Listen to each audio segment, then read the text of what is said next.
Hello, hello. Goblins? Goblins. Yep. Yes. Once upon a time, Endgame was Goblins. That's like I like that those words sound stupid together, which is why I say it. But it's actually accurate. Once upon a time, Endgame was Goblins. Yep. Fantastic. Also, hopefully you can hear me now. Yes. We can. Yes, we Fantastic. Can. Hey, Em. Hello.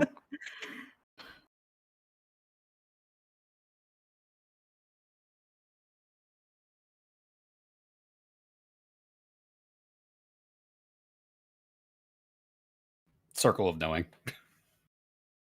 Did I study the right thing? You did. You totally did. I studied the circle of forgetting. Oh, geez. Dar-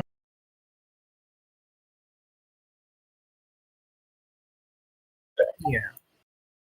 That is. Hello.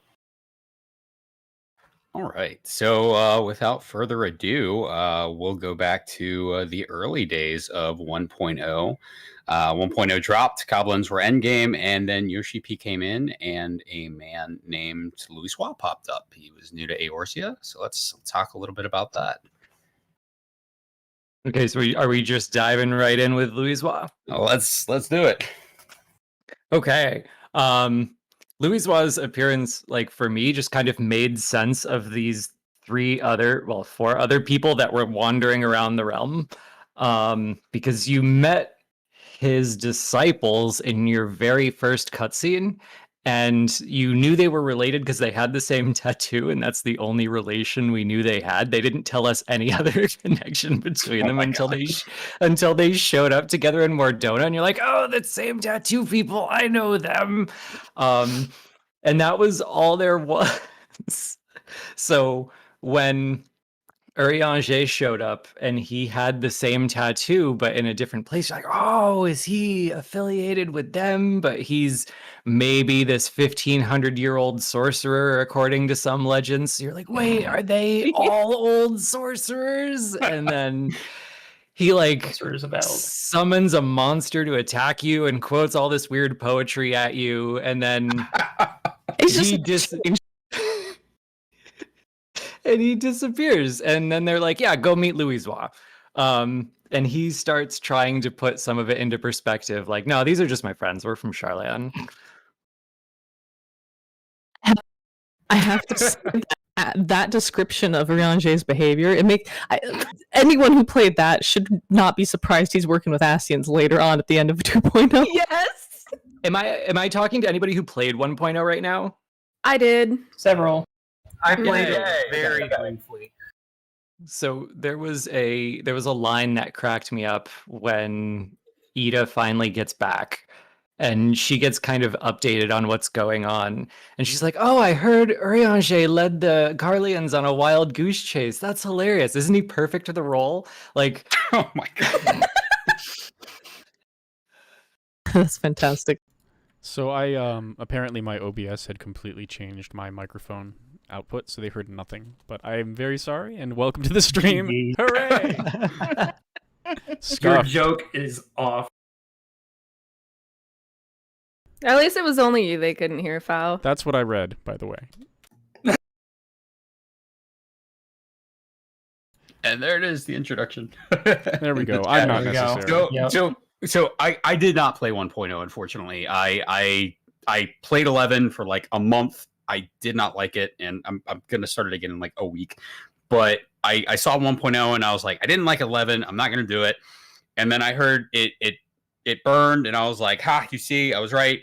And then I got convinced to play 2.0, and I felt like a complete idiot. And I was like, I wish I had played that game.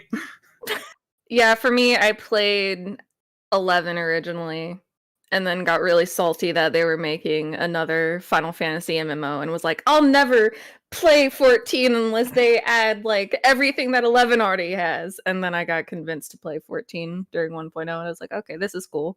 And then I got salty again when they changed some of the stuff going into 2.0. You were one of those people. Yeah, because there was actually stuff I liked about 1.0. There was a like lot. Oh, go ahead. I was going to say there was a lot I liked about 1.0. I did play it, but I kind of played it in the poser way where I'm in the credits and have the tattoo, but I never got to level cap. I didn't even know that was possible. Yeah, he didn't Yep, grind I those found him. goblins.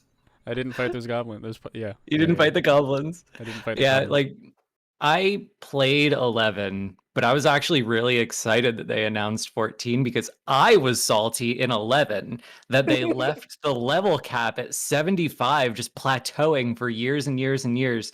And you spent Yeah. years acquiring these perfectly balanced sets of gear and spending millions of gil just like adapting to that level 75 cap. And then they show up one day and they're like, yeah, by the way, Abyssia, we're going to level 99. Everything you did doesn't matter. And I remember just sitting there going, Yeah. no, Feels bad. like, I'm not doing like, please say psych. Like they made the announcement in April, and for the entire first day, I thought it was a joke.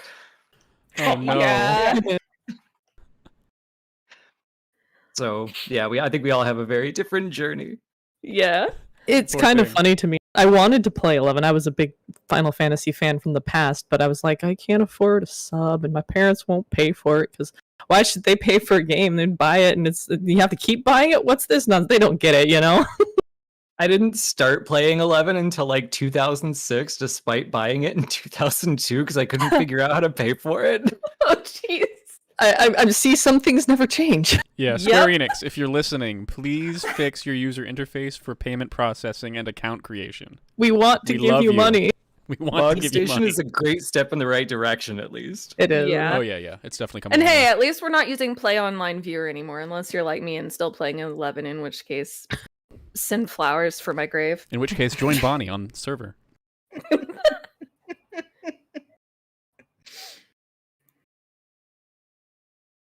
So what order do we even discuss the circle of knowing facts? What do we do? Oh, jeez.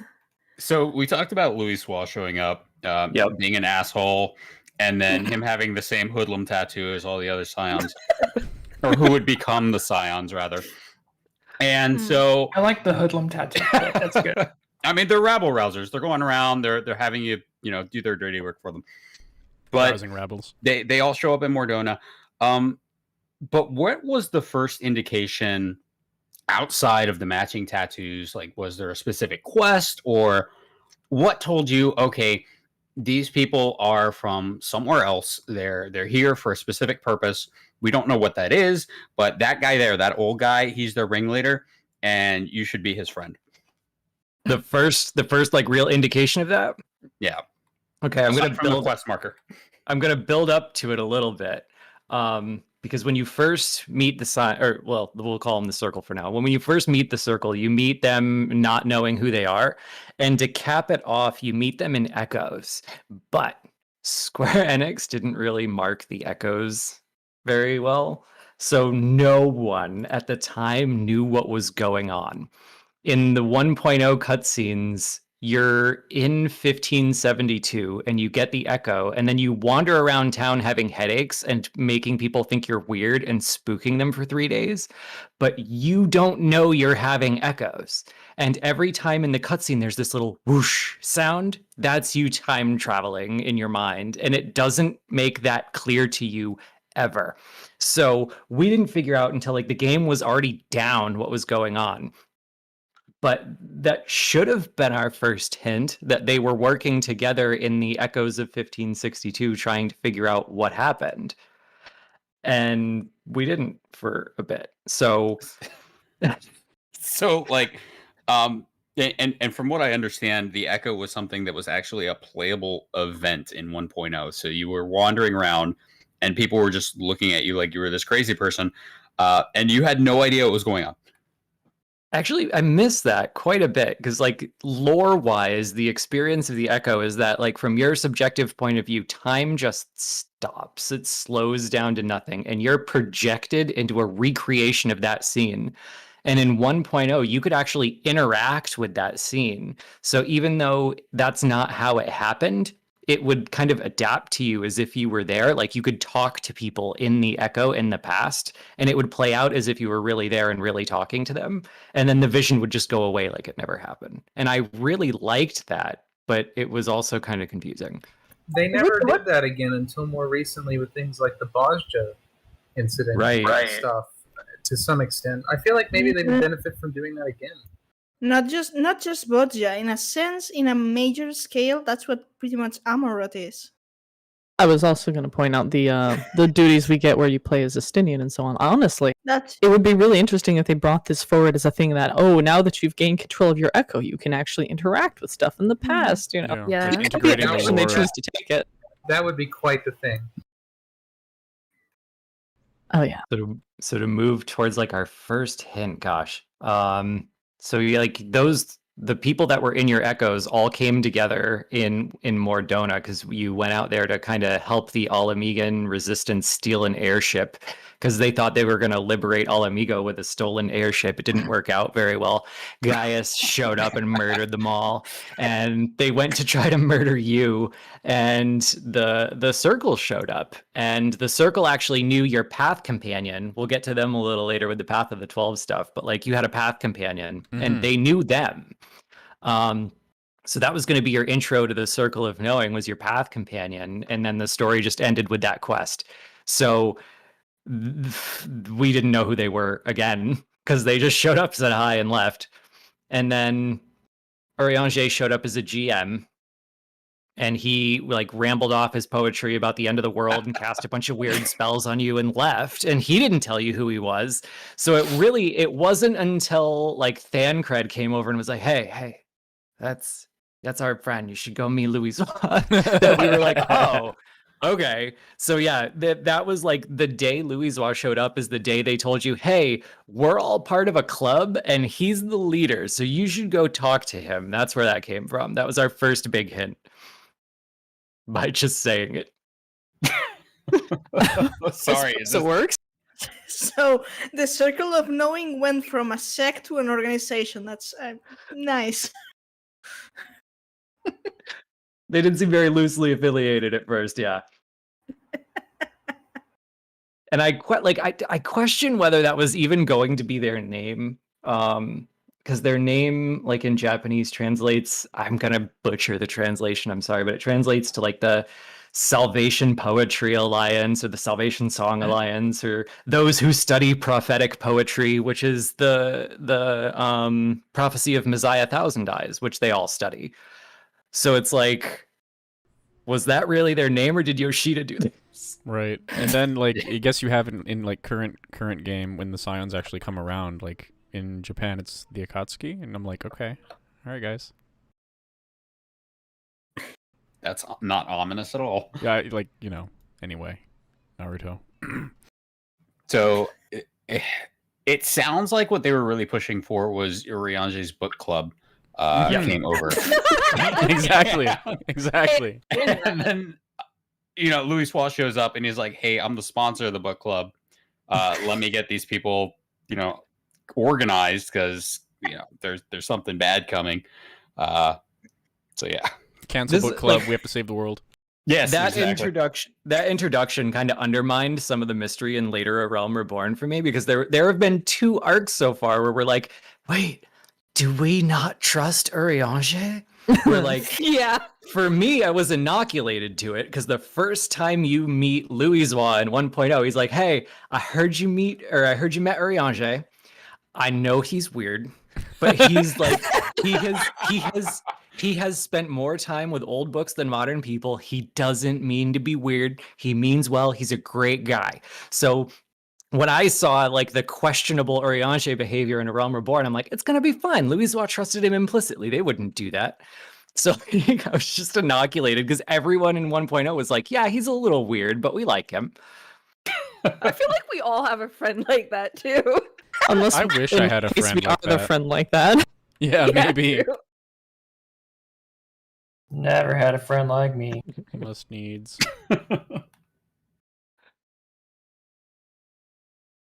So I'm really curious as far as when they start making mentions of the Archons, as the members of the Circle of Knowing as the Archons.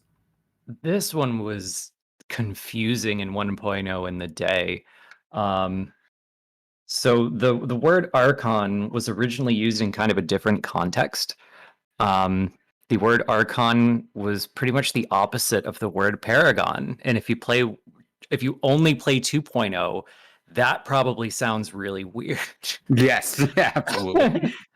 In 1.0, the way it was brought forward was a little different. Like, because they mean the same thing, Archon and Paragon, the highest, Mhm. you know? The Paragons were supposed to be these people who bring forward the truth of the primals and lead you to their grace and help you summon them and get in contact with your gods. And the Archons were supposed to be the same thing for the 12. They were the messengers of the 12 who were sometimes believed to be reincarnations of the 12, and that would be kind of your into being saved. So like you have that connection between the Archons and the salvation of like in their name. And where it got weird was Hatching Tide, the the Easter event. And Right. you wouldn't expect that to be deep lore, but here we are. There's this woman named Gili Aliapo who has this vision that the Archons are coming back and they're going to ride down on metaphysical eggs and then hatch from physical eggs, and then they will be back, and that's how the messengers of the 12 are going to get here. So she has to like prepare their eggs, and that's our Easter event. That's so weird.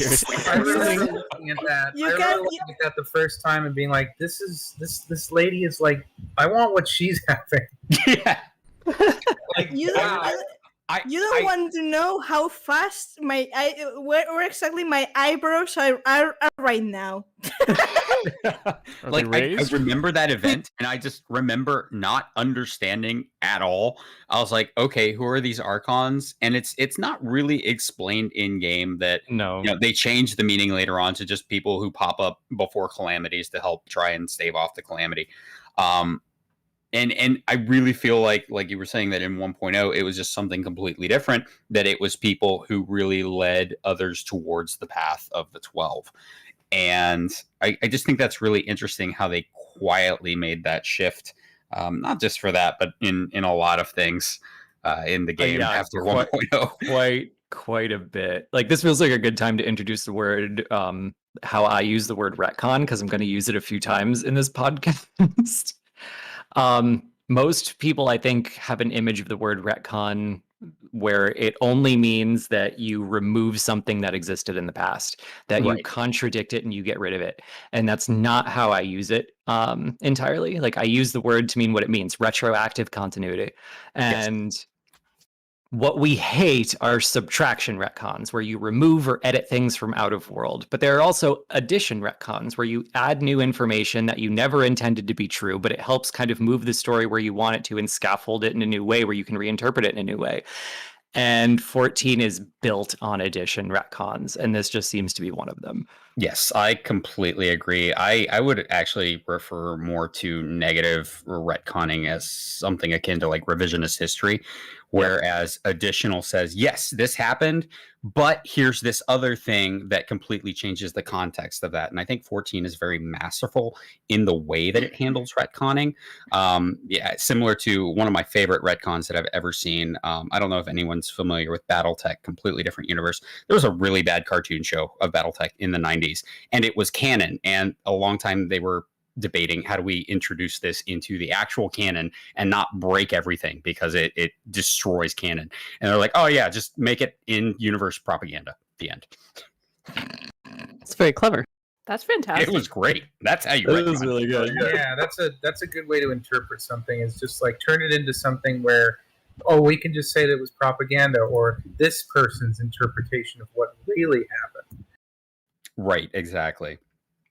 And I feel like a lot of that has been popping up, particularly lately, as far as the Asians go and the rejoinings and all of that. But even in 2.0, we did see a lot of that as far as what happened during the calamity. Who were the Charlayans and these disciples of Louis Soix who showed up all over Right. the place? And I think Koji and Oda tried their best to glue that together, because there was like this little brief transition period where we knew that Orianger was called an Archon, and we were like, oh well, maybe they really are the reincarnations of the 12. So we were like, okay, Louisoix's got Thaliak on his staff, so maybe he's Thaliak. And we all started trying to figure out who was who, and that went nowhere. I've indulged in a bit of that myself, and I'm curious if it'll ever come back or not. But like, I do find it suspicious the way Alphino in Trusts is always like, Thaliak, protect me, and I'm like, Honestly, the way that we're going to be seeing the 12 come up and Walker, I am half expecting there to be something like that. Like they're going to do some kind of allusion to how the 12 could potentially be both mixed with the Convocation and potentially like connected with the Scions too. It could be everywhere, especially if we consider that when we look at like the historical references to the Warriors of Light, the people who had crystals from Hydaelyn, they tend to be remembered as coming in groups of 12. So it's like, exactly. Everyone gets grouped into this. which is Zodiac extra. Braves. Oh, go ahead. No, it's just that groups of 12. That's the Zodiac Braves. That's Ivalice. Zodiac Braves. There was another instance I just thought of and forgot. Dang it. Like they could really turn myths and legends into basically like an allegory for how there are so many layers to this that it probably started as misremembering on the part of the shards, the 12 and the Convocation as like a connection, but like that over time the Warriors of Light and other groups like the Scions added their own layers to it to the point where it's like they become something completely different and we have to now reckon with that.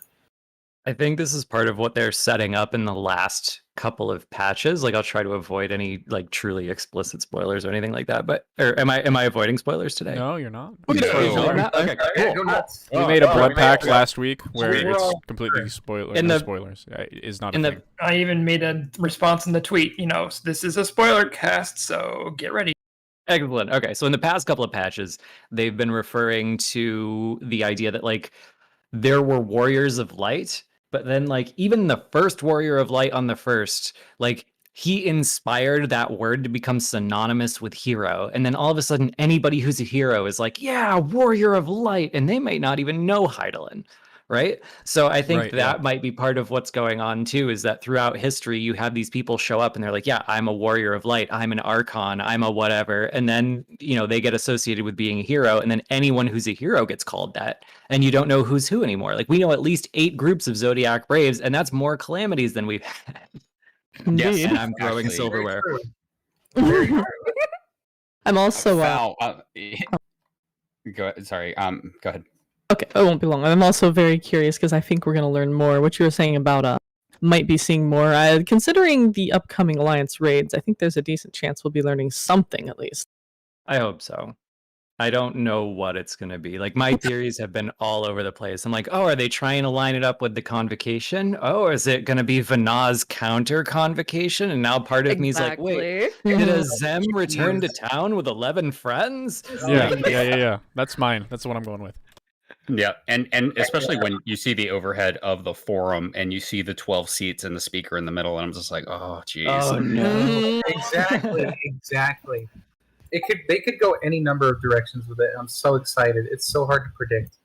I think they did this on purpose just so that they knew like whatever direction they chose, they would have some kind of grounding for it. Yeah. Right. Which is a masterful way of writing a story. Exactly. It's good to have options. It really is. I do want to go back to something that you'd mentioned earlier, Moose, regarding Paragons and Archons. They never really explicitly state that the Ascians are the Paragons. They just refer to them as the Paragons in not just ARR, but Gaius in particular refers to them as the Paragons. But I was wondering if that was a tie into 1.0. As far as where they refer to them as the Paragons, because in 1.0, the Ascians were these like weird skeletal specter things. They weren't anything like the Ascians that we see now. Right. Like, part of me is just like, thanks, China, because you can't show bones in China. Right. We're skeletons. Like, but in a way, yeah, because like in 1.0, you actually had a mission with the Path of the 12 where you were helping the Ash Crown Consortium, who control kind of the crystals and the crystal trade in Eorzea. You were helping them kind of solve some of their drama. And you heard a bit about these people called the Paragons, and you could infer kind of that Travanchet was probably one of them for the Sahagin.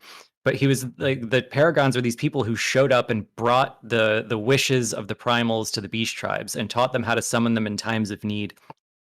And it was not connected to the Ascians at all. And then just like level 15 of A Realm Reborn, they're like, oh yes, the Paragons, aka the Ascians. And you're like, oh wait. Right. Yeah. So it was a very big reveal for a very small quest. But in retrospect, yeah, that's what was going on. Especially if you look at, like, there's a transcript for a quest we didn't get at level 52 that made a lot of this a lot clearer. It was the whole Titan arc, where it became pretty clear that what was going on was the Ascians were coming to the beast tribes in the disguise of the Paragons. They were claiming to be Paragons and they weren't.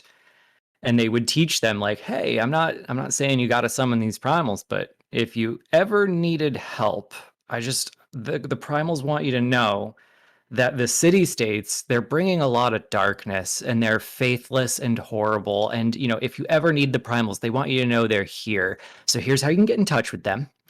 And then they would leave, like just leaving that message with them.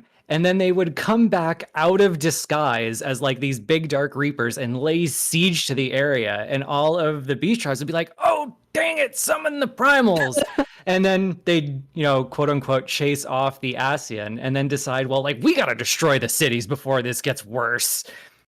So, like, it was this big false flag operation.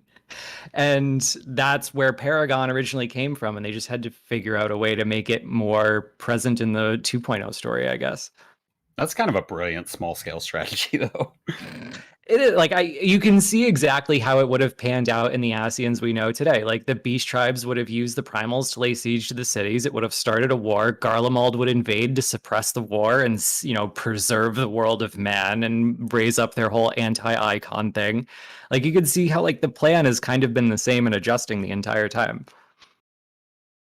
Yeah, it's cool Again, to watch. the additive retcons. Yep. It's cool to watch a story like that and like living 15 motion as of a way to 15 speak. chess.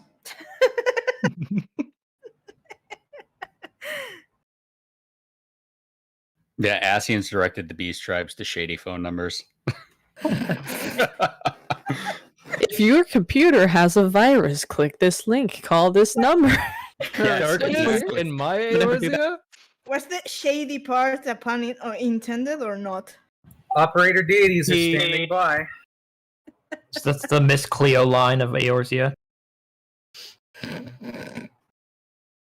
So in 1.0, going back to the circle, because I'm just really curious about Louis Wall. Did he always have Tup Samani, or was that something he had mailed ordered in from Charlotte? Mail ordered in. He always had it, but like it wasn't clear at first what it was. I think this might be another one of our audition retcons, because if you look at the horn in the other storylines, the 1.0 storylines, they don't look like that. And his staff was actually one of a dozen staffs that looked like that, and some of them weren't very important. Like, if you go to Natalan today, you can see copies of Tup Samadi with the wind gods in the possession of some of the Ixal conjurers, and those were just taken from random Eorzeans. So it wasn't clear what it was, but he did always have it, and it was always called that. Good to know. And fun fact for anyone who hasn't played Final Fantasy XI, Tup Samadi is a mythic weapon for Scholar in that game. On that topic, I wanted to mention that almost like a good 80% of those weapons are in the game, but none of them are associated with necessarily the 12. It's really interesting. Mm. Like Raoban has one of them, for example. Bonnie, do you It's remember? interesting to see where they put the names. Does he really? I Guess I'm not remembering. Let me find the list. I'll pull it up since I'm. I'm just amused at the thought of Raban doing the weapon grind so he can do better on the blood sands. It seems very fitting. It works. It's funny. Fucking farming Alexandrites. Ugh. I He never really ever didn't finished like that grind for my Corsair. He hated the Atma grind.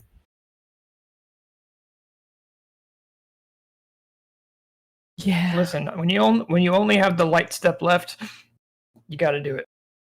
True. I haven't even completed the God's Forsaken books.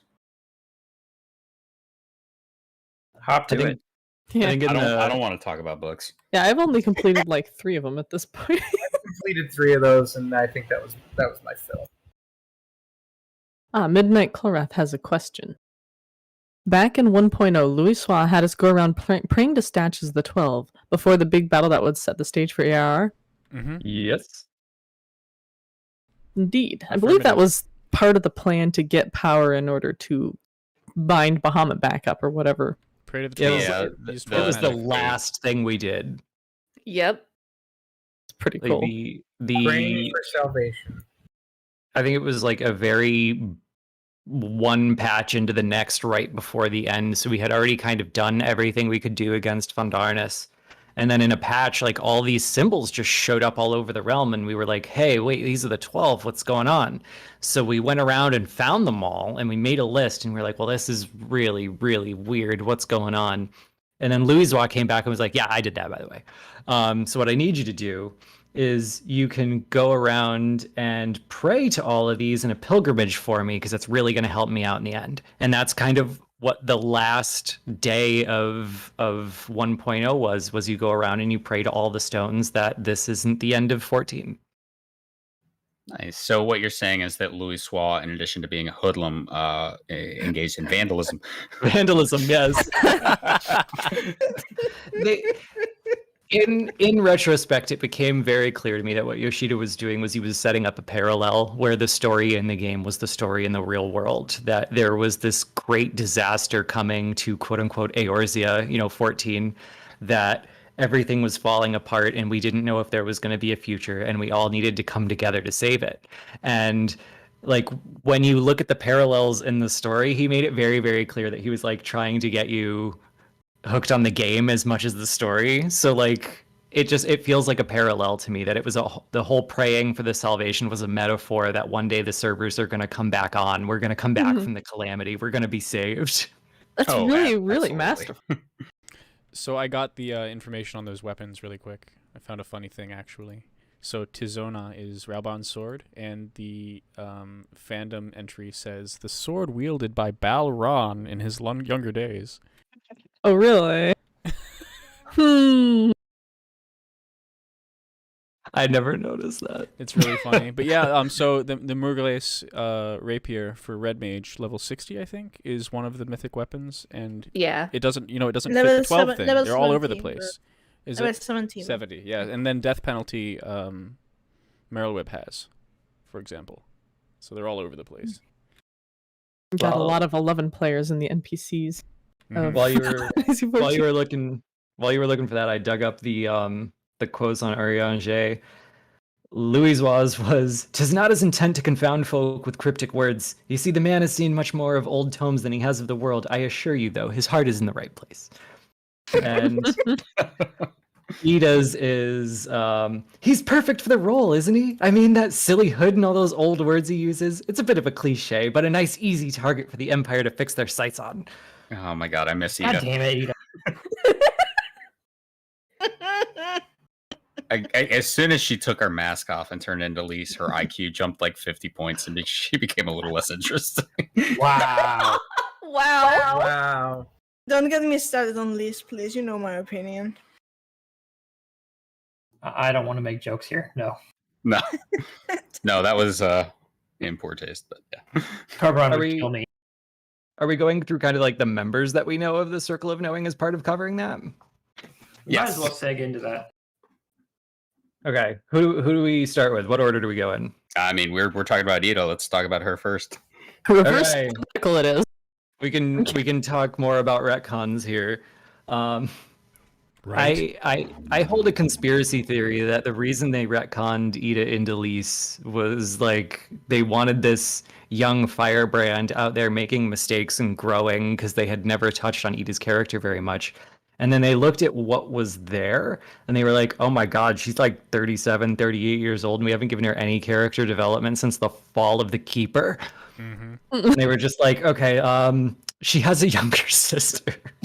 Yeah, that's exactly what I got. The vibe I got was, huh, okay. I'm pretty sure Scions aren't allowed to be over about 32. Thank God that you're on thin ice. Oh, Oh no. we're gonna get to that when we get to Stola. Okay. Oh yeah, no, I know. But I just thought it was very interesting, and for me, the transition from Ida to Lys really felt like they were trying to wash away the old non-Yoshida 1.0. Like these were the characters that were there before, Yeah. and he is really trying to say, okay, this is finally making this game our own. I did appreciate that they, at least if you knew a lot about 1.0 Deep Lore, they did look like they were trying to honor the Ida that was as much as they could. They made, I mean, never mind just kind of the heroic death for what she believed in. In her first cutscene, she mentions Rhalgr in a moment of like surprise. So there's that little bit of setup. And then when Dalamud was falling, she was like, oh, hey, I was walking around Alamigo for a bit. So like you can look at that and say, oh, that must be where, you know, where it happened, maybe. Or she was out there again for that. But like she's always been talking about Alamigo and wanting to free Alamigo. So it's very cool that they were able to preserve her as an actual Archon who actually did the studies, who was this great person. And even though we switched over to Lys, it felt like they didn't just try to shove Ida under the rug. I appreciated that a lot. No, I agree. And I feel like they had almost gone as far as they could with the Ida that they had. And without essentially rebooting her character, they didn't really know what to do with her. I'm curious if there was just kind of a different plan for them in 1.0, and the idea that she only existed to kind of be funny, comic relief, and give an excuse for them to explain stuff. Yeah. That like they would have been something else by then, and it never came. All right. So next to Ida, we had Papalymo, and this was something that just came out recently. Was Papalymo apparently was a cohort of the original Ida that we saw in the Tales from the Twilight story, where apparently Ida and Fordola were really good friends, but Fordola didn't recognize Lys, and you know, that's another issue. There was one or two things with that story that I do think that they could clean up just like a little bit. I'm curious how many people wouldn't have had that reaction to it if they didn't spend more than a day together. Yeah. And if you go ahead. Yeah, the fact that she saw Ida's eyes as being such an important trait of her person, when she did see her eyes, like, wow, she has these blue eyes, they're like so vibrant, and Lys had those same eyes, and it's just something that, you know, you don't see a lot of that in this game, that shade of blue eyes. So it would have been something very unique that I would have thought that Fordola would have noticed.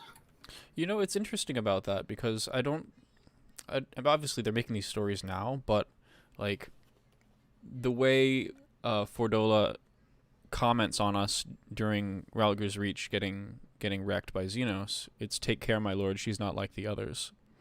So it's there's some recognition, it's just not personal, which is a big difference. True. I want to see a nod to it at some point. Right. Like every single one of these stories that I have ever read has had some kind of retcon in the mix.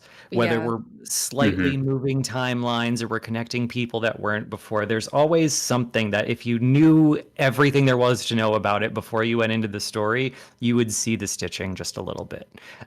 So like this one might be a little more obvious than most, and I think more people are aware of it than most.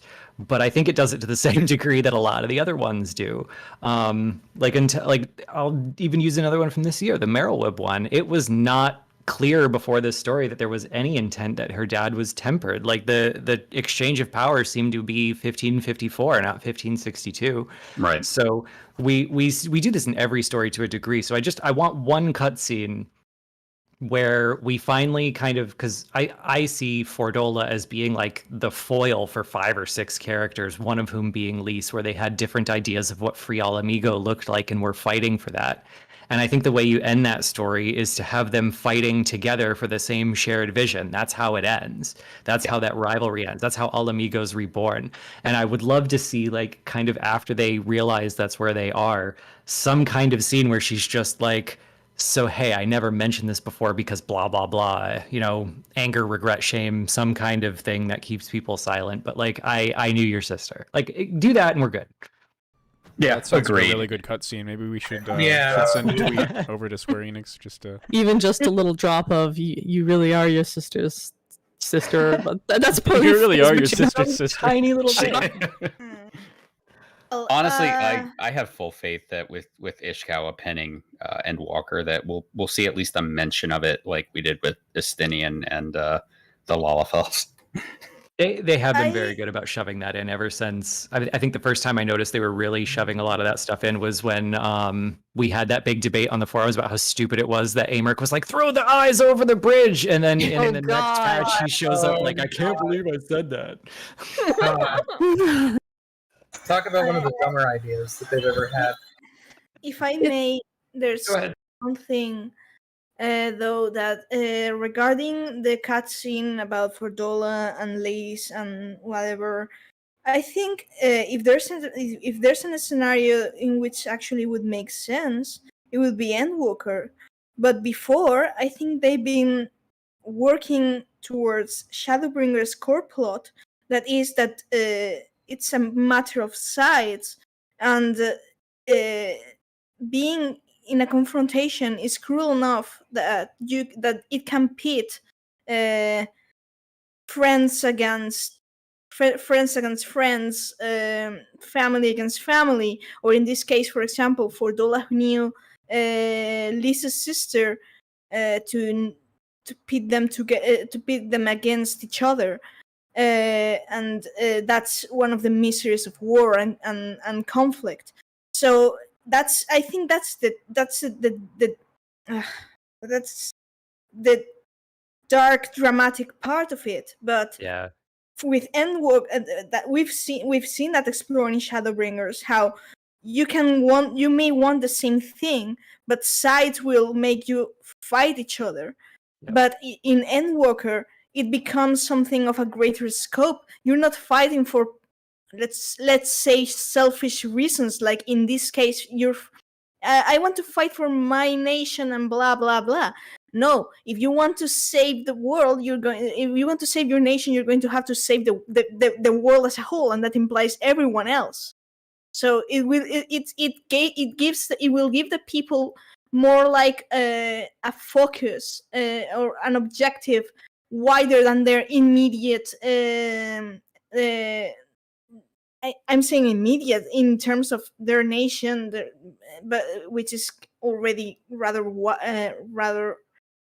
wide. But you know, when one of Alfino and Alice's complaints is Eorzea's petty squabbles. Well, if people want to survive the final days recreated, they're going to have to forget about squabbles.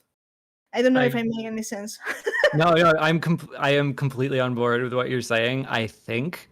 And I'm going to try not to swerve into a rant, but this is one of the reasons, like, I'm very, very curious about where Endwalker is going, because I think you're right. I think Endwalker is where the Warrior of Light their tendency to bring people together and to forge a new path forward by bringing them all to the same side of the table is going to be on full display. And that makes me very curious about how they're going to handle the villains that they've introduced so far. Because where you're talking about, like, war is this thing that pits people against each other who might otherwise cooperate or collaborate or not even know they're enemies. But, like, when they're all on the same side in Endwalker, you would expect the story to have this big, deep, meaningful why we're fighting together, an introspective what our values are. And our two big villains right now are one guy who just really wants to fight the Warrior of Light and one guy who just really wants to destroy the world because. And there's not a lot to reflect on there. So I'm curious how they're going to handle it. And I'm going to try so hard not to rant about that because I have faith in Ishikawa. I do. But it's just it is very interesting to me how we need that Endwalker, everyone being on the same side and accomplishing things they didn't think were possible. And I'm really, really curious how that's going to happen. I was going to That's one say, of the reasons. you're really welcome sorry. to rant anytime. Yes, please rant. But I was going to say that's one of the reasons when the benchmark trailer dropped, and I lost it completely when I saw that shot of the Warrior of Light leading the armies of Garlemald. It was like, yeah. I mean, it only took until they had two choices: fight beside the Warrior of Light or get tempered again. But like, I would say, for my perspective, for what I would enjoy a lot is make people band together and desperation for survival. Death looms everywhere. It doesn't matter that your neighbor wants, let their dog poop on your lawn. It literally doesn't matter. Y'all gonna die. I want to see that desperation. I want to feel it. That would be cool to me. I don't know if I'll go that far. So, Neela, what you're saying is that Fandaniel is the hero that brought the world together. That's Oh, right. God. Oh, gee. I'm a bit of a Fandaniel fan. Putting it gently. Yes. Fandaniel's great. I think see- Fandaniel will be great once we learn a little bit more about him. Right now, he's just kind of flat for me. I'm looking forward to everyone else joining me in appreciation. I want to see Nerva come to the Warrior of Light and be like, "Please help." I shouldn't have taken money from this murder clown. Yes, exactly. It was crazy. I was going to say, Ishikawa did tease that her favorite something or other is Fandaniel and his omitted.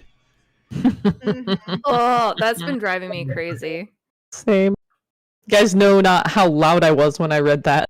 Yeah. Yes. I think everyone here has their own theories. They're all valid because until it's revealed, everything is fair.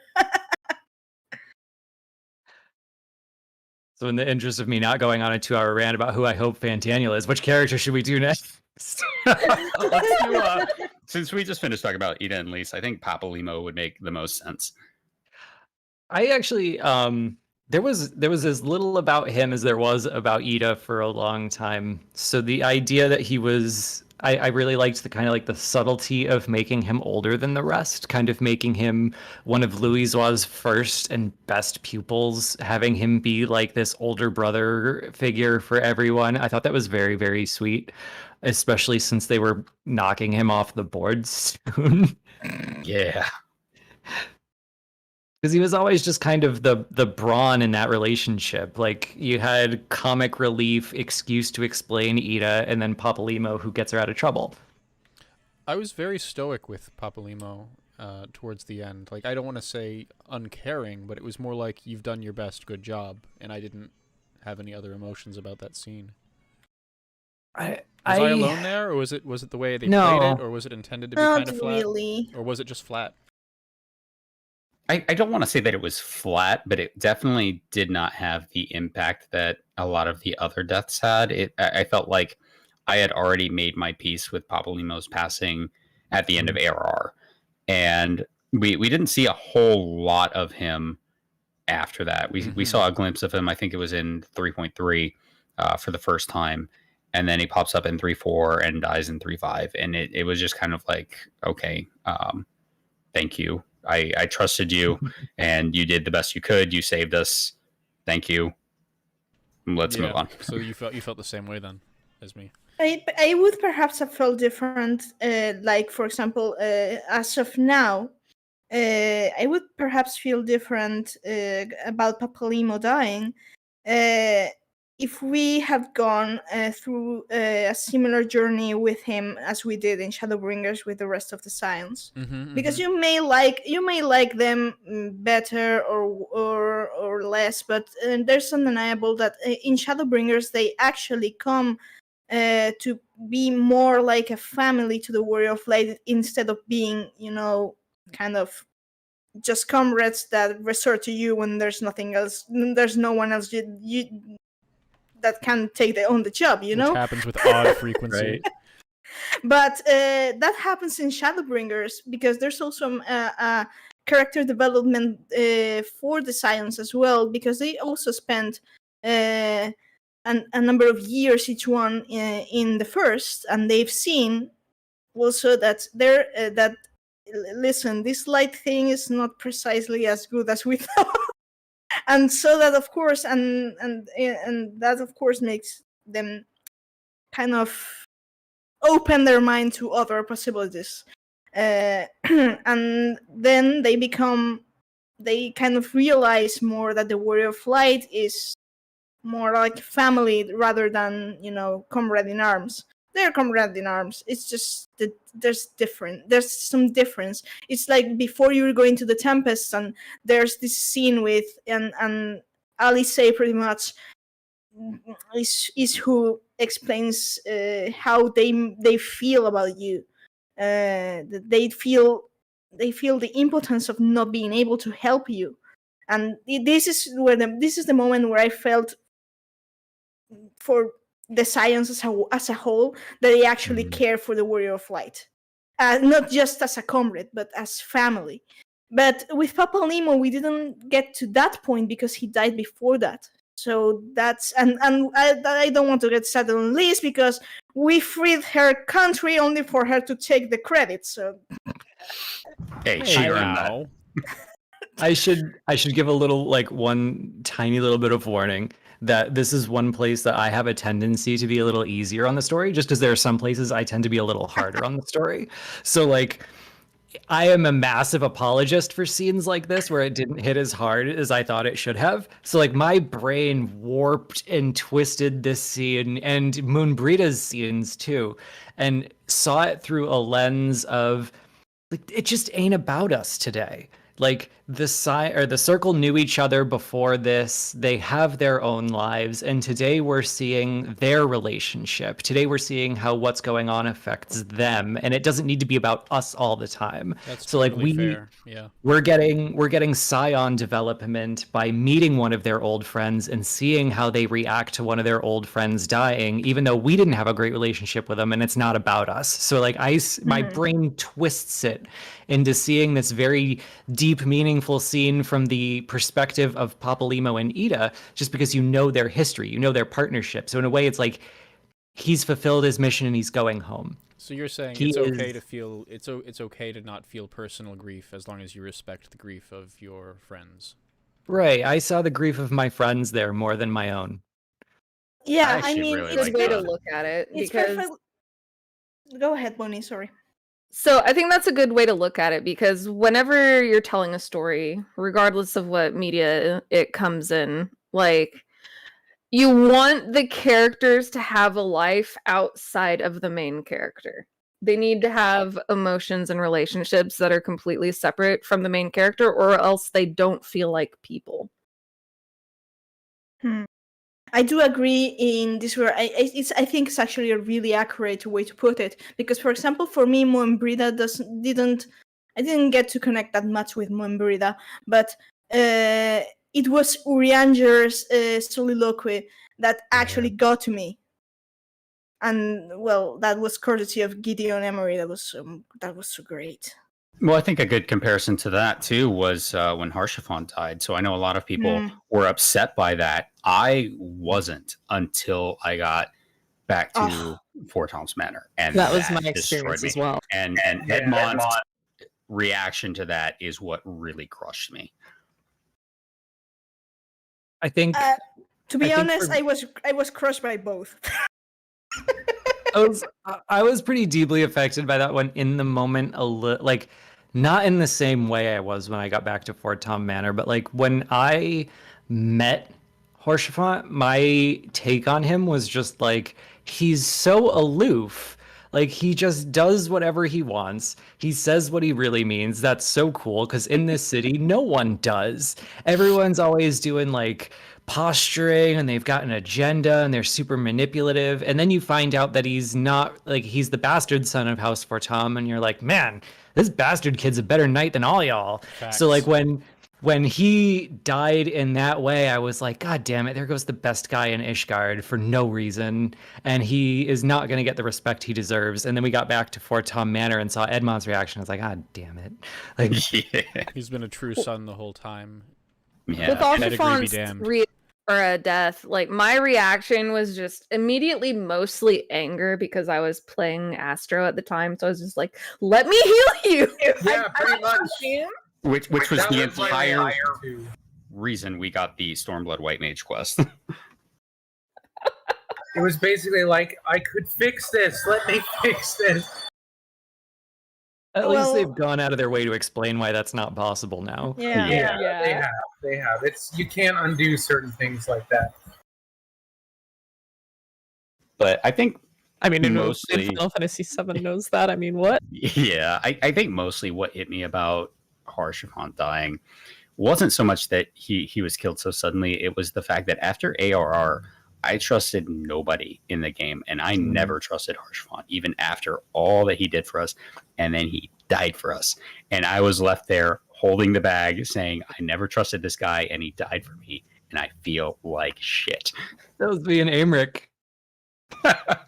I didn't trust Aymeric at all. I was like, his hair is too nice, his voice is too smooth, he's helping me way too much. He's gonna shank me right in the back. And then the whole Then he invited us for dinner. the story ends with me hanging out with him, and he's just like, yeah, I'm a workaholic, and I want nothing more than to throw a barbecue for all my friends. I've already bought the grill. I haven't even taken the apron out of its case yet. I'm never gonna take this day off. And I'm just like, oh, this poor guy. Fare thee well, my lady. He's just got a grill that's never been used. That's my impression of him as a character I now. poured But the hey, wine we- myself. We brought him an airship full of cerulean for the grill.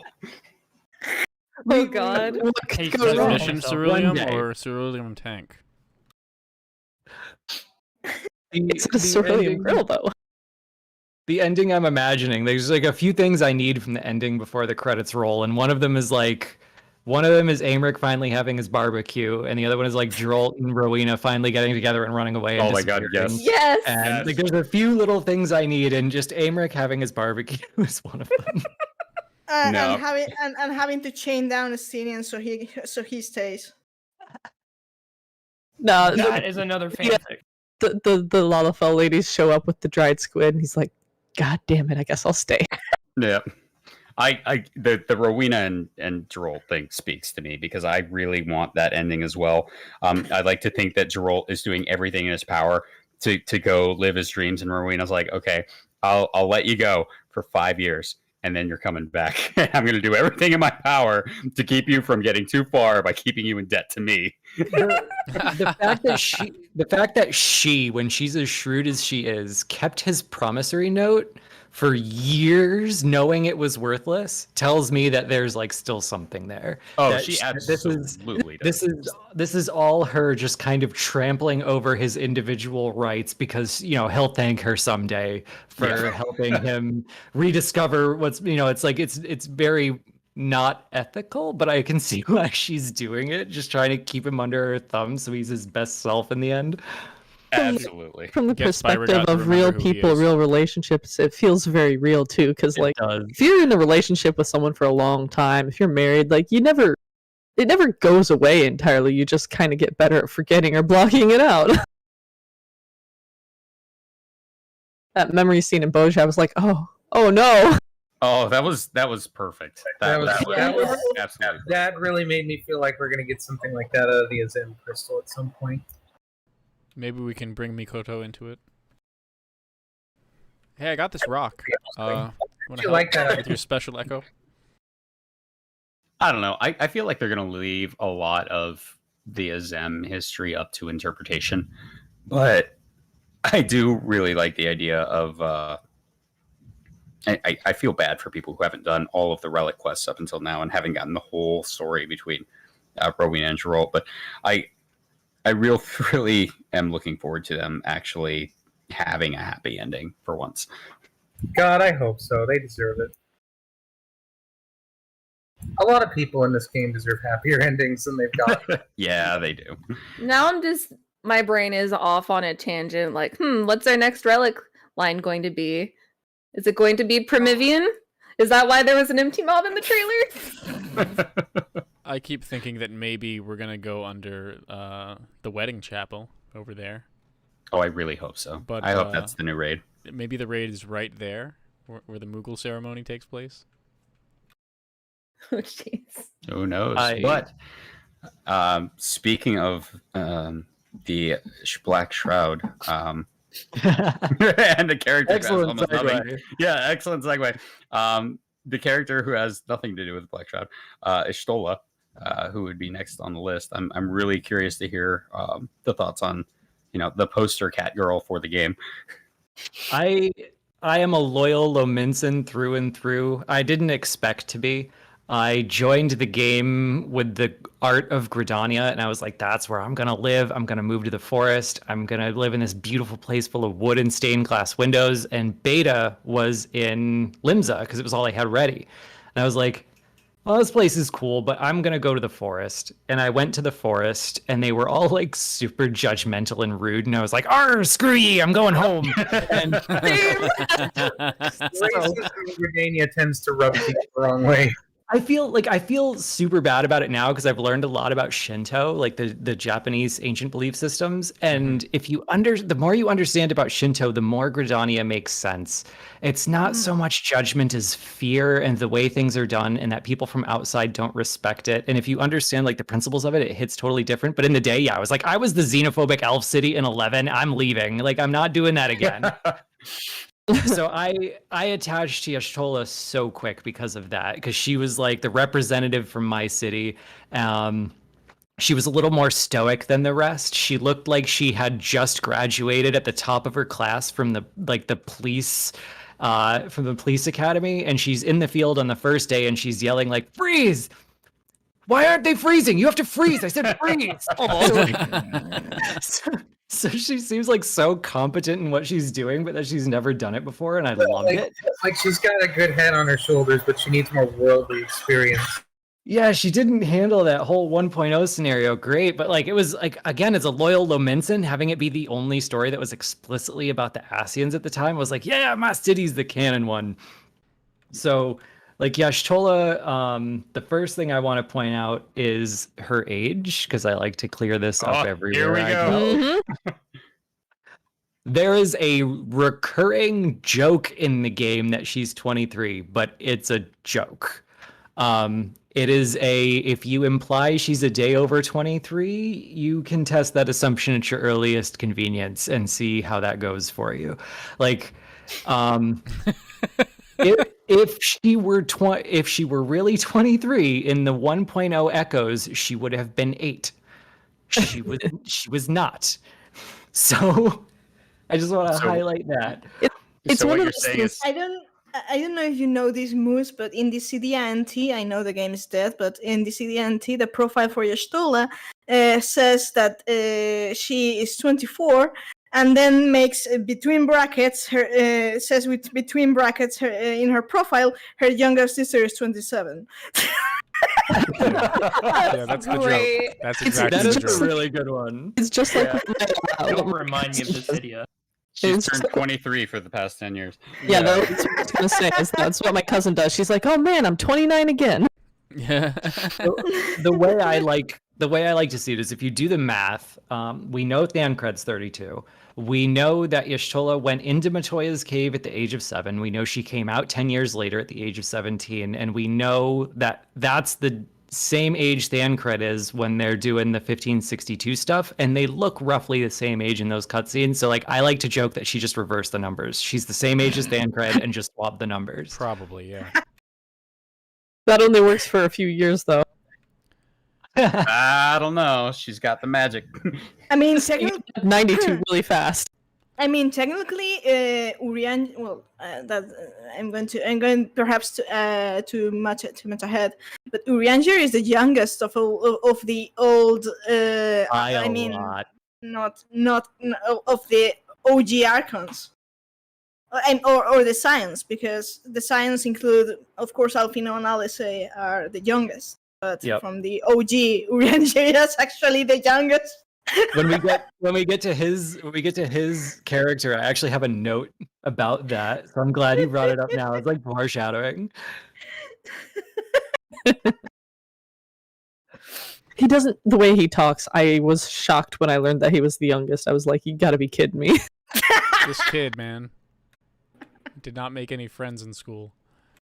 Yeah, when I first heard mean, that, I Mood- had to go and listen to what his voice acting is in Japanese. I was just like, oh, okay, now it makes a lot more sense. What the hell? Is it a little more young or youthful in Japanese? Oh yeah, absolutely. Oh man. It doesn't fit with his character model, I don't think, still, but he's significantly younger sounding in Japanese. Bonnie, does it fit with the Endwalker CG though? No. Not even. Even though No, it they doesn't. It really babified all the doesn't. kids. They really made them. Yeah, look so young. his Japanese voice actor is from Yu-Gi-Oh! To put that into perspective, like, is very much so like a shonen anime character kind of voice actor. Shout out to the English localization, by the way. Yeah. It's so intensely poetic and good. Sometimes it can be a pain when you're trying to decipher things, and you know what I mean, right, Neela? English as Oh, a yeah. language is just very abstract sometimes. Yeah. I started my journey with Battaron, so I was used to this. Oh God. Get that parlance. I mean, I like the localization, but it does what I'm not going to. I don't. This is going to be me going on a tangent. It does the same thing. Like it kind of one of the problems of the third game of the Final Fantasy 13 trilogy had, that it was take that the more straightforward Japanese translation, which tends to be straightforward, and try to make it sometimes some embellishment that ended up actually confusing people with stuff that it's implied but not everyone gets. I don't know if I'm making sense, but There's two like roads that kind of forks into, because the localization team for English, it was kind of a rule of thumb early on that the Western player base, the English speakers, love talking about lore. They love digging in lore and solving puzzles. So they were a little more vague because they could afford to be. Like, if it was in character for them to be vague, they were. A great example of this is Midgardsormr. He is exactly as concise as a dragon should be. He tells you exactly as little as he should for someone who's mad at you. But in Japanese, they know that player base is unlikely to go digging for stuff they're not told usually. This was especially true years ago. It's a little less true now. Culture But difference? they just, yeah, the way Koji described it to me was like, think of a cruise ship. The Japanese get on the deck, they sit in their chair, and they just see whatever goes by, and they're like, that was a lovely journey. And if it was supposed to be seen, it would have been visible from there. Whereas the Americans are like doing laps around the deck, they got the binoculars out, they're demanding to go snorkeling, they're getting off at every port. Like, it was just a difference there. So like in Midgardsormr's scene, he was much more like kind of patient and grandfatherly a little bit in that. But like, there are a lot of scenes like that where English is a little more confusing, a little less clear, especially if they want to kind of characterize someone like Urianger or Battaron as speaking in a way that you really have to slow down and read it. Or Jack.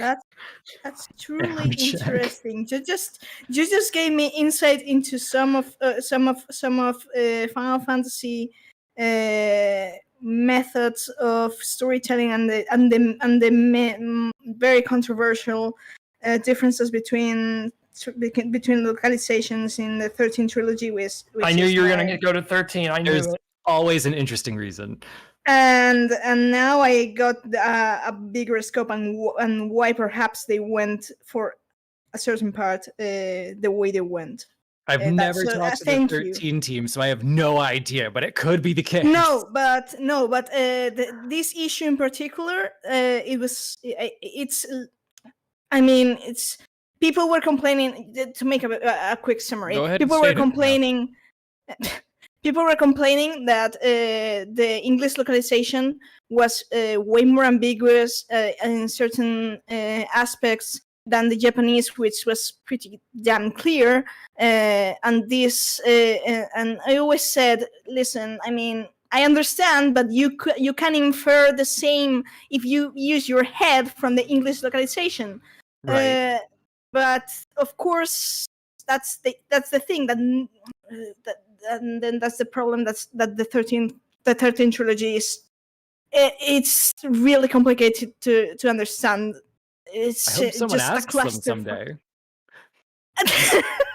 Someone should just ask them. Lips and mouth. Oh, Yeah, yeah, I mean, listen, I mean, I don't have.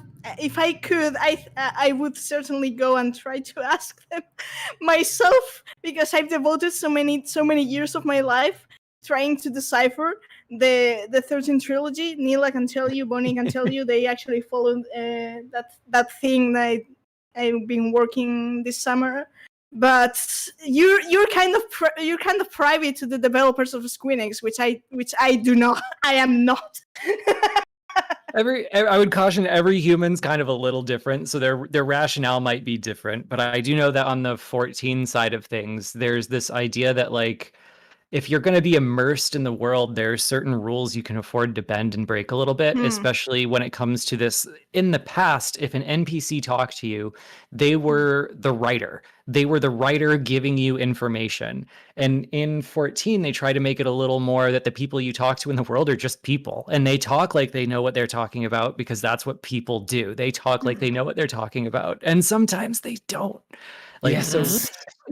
And that's Only something. sometimes. Reminds me of Leviabetus. I love Oh that. my lord. So that's something I actually really like, and that goes back to the retcons when they tell you for 3 expansions this is how the world works. They go into Shadowbringers and they're like, oh, we had it backwards. Oops. Yep. And that is my favorite retcon in this game, hands down. It was like, it threw me for a loop when I saw it, but there were some like hangups in the way the lore existed once they introduced light and darkness, because that was originally not part of this world setting in 1.0. They avoided it in 1.0. So once they introduced it and tried to mesh them together, there were a few places I was like, I can kind of see where the stitching is, but like there was some philosophical differences. For instance, like if why are the umbral elements closer to the planet if the planet is the light one? Right. Why are the astral elements closer to the moon if the moon is the dark one? And Why it was doesn't like, it line up when with yin yang? when they switched it, I was like, oh, this is kind of better, even though it's going to confuse everyone. I've looked a lot into the I have this color inversion theory thing I'm going on, so that's part of why I got so excited when I look back at how they switched it around, and I'm like, how long have they been at least debating this? How long have they been planning that? That At theory least is since the scholar, magnificent. at least since the scholar escort quest in ARR. My conspiracy theory is that anytime Urianger has to give you a PowerPoint, it was because they had to have a meeting at Square Enix. I can see that. That makes Yeah, sense. that makes a lot of sense. It does. It says we're gonna lose them if we don't do this. The Gaius one with the Asians, where they like retconned in a new original and changed their structure and made them 14 instead of 15. Like, I feel like that was another one where they had to have a meeting at Square Enix and they were like, maybe send someone in to let everybody know.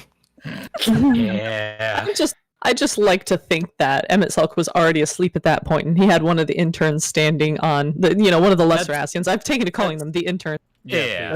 That's And- exactly how I refer to them too. Nice. Yes, The way same. the way I described it was, if you look back at the 2.3 cutscene now, there are way Yes. too many people there. Way too many people. There were 14 black-robed Asians before Elidibus showed up. So you got 15, and then you find out Azem was never raised. Emmett Selk was probably sleeping, and The Mariloth is dead. and is dead. So I'm like, you know what we should do? Those are the 1.0 Asians that the Circle of Knowing were after. That's Korgovai, Travanchet, and Dunstan. And they're just Totally. like attending a meeting for valuable experience so that they can be raised later.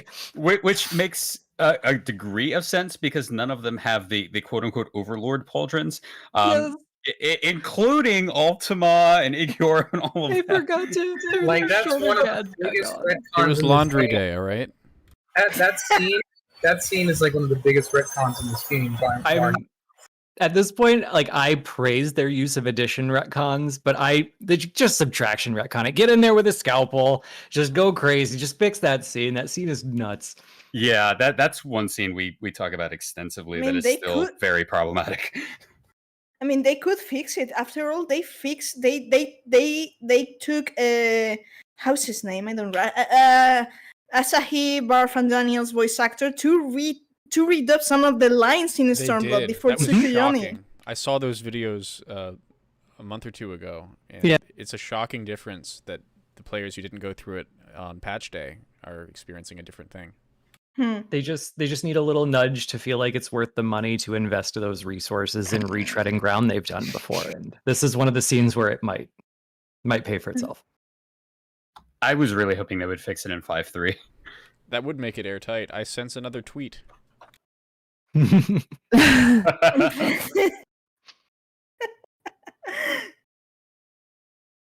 So does that mean we should do Thancred? Yeah. Yeah. Since we Yeah, I was since we thinking- just came back to the three Asians of 1.0 allegedly. Yeah, Yes, thanks. Appropriate. Emmett Selk, Elidibus, and Thancred.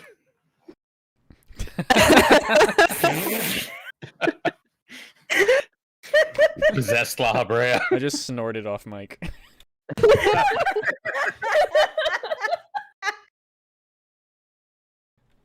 No, you're the root of this corruption. Thancred. Thancred is I think of the three city ones the best to save for last, just because I had a completely different reaction to him in 1.0 and 2.0. In 1.0, they were all of them were in the cities trying to figure out, like, okay, we've got this prophecy. It says there's a calamity coming. How do we figure out what causes it and stop it? How do we delay it?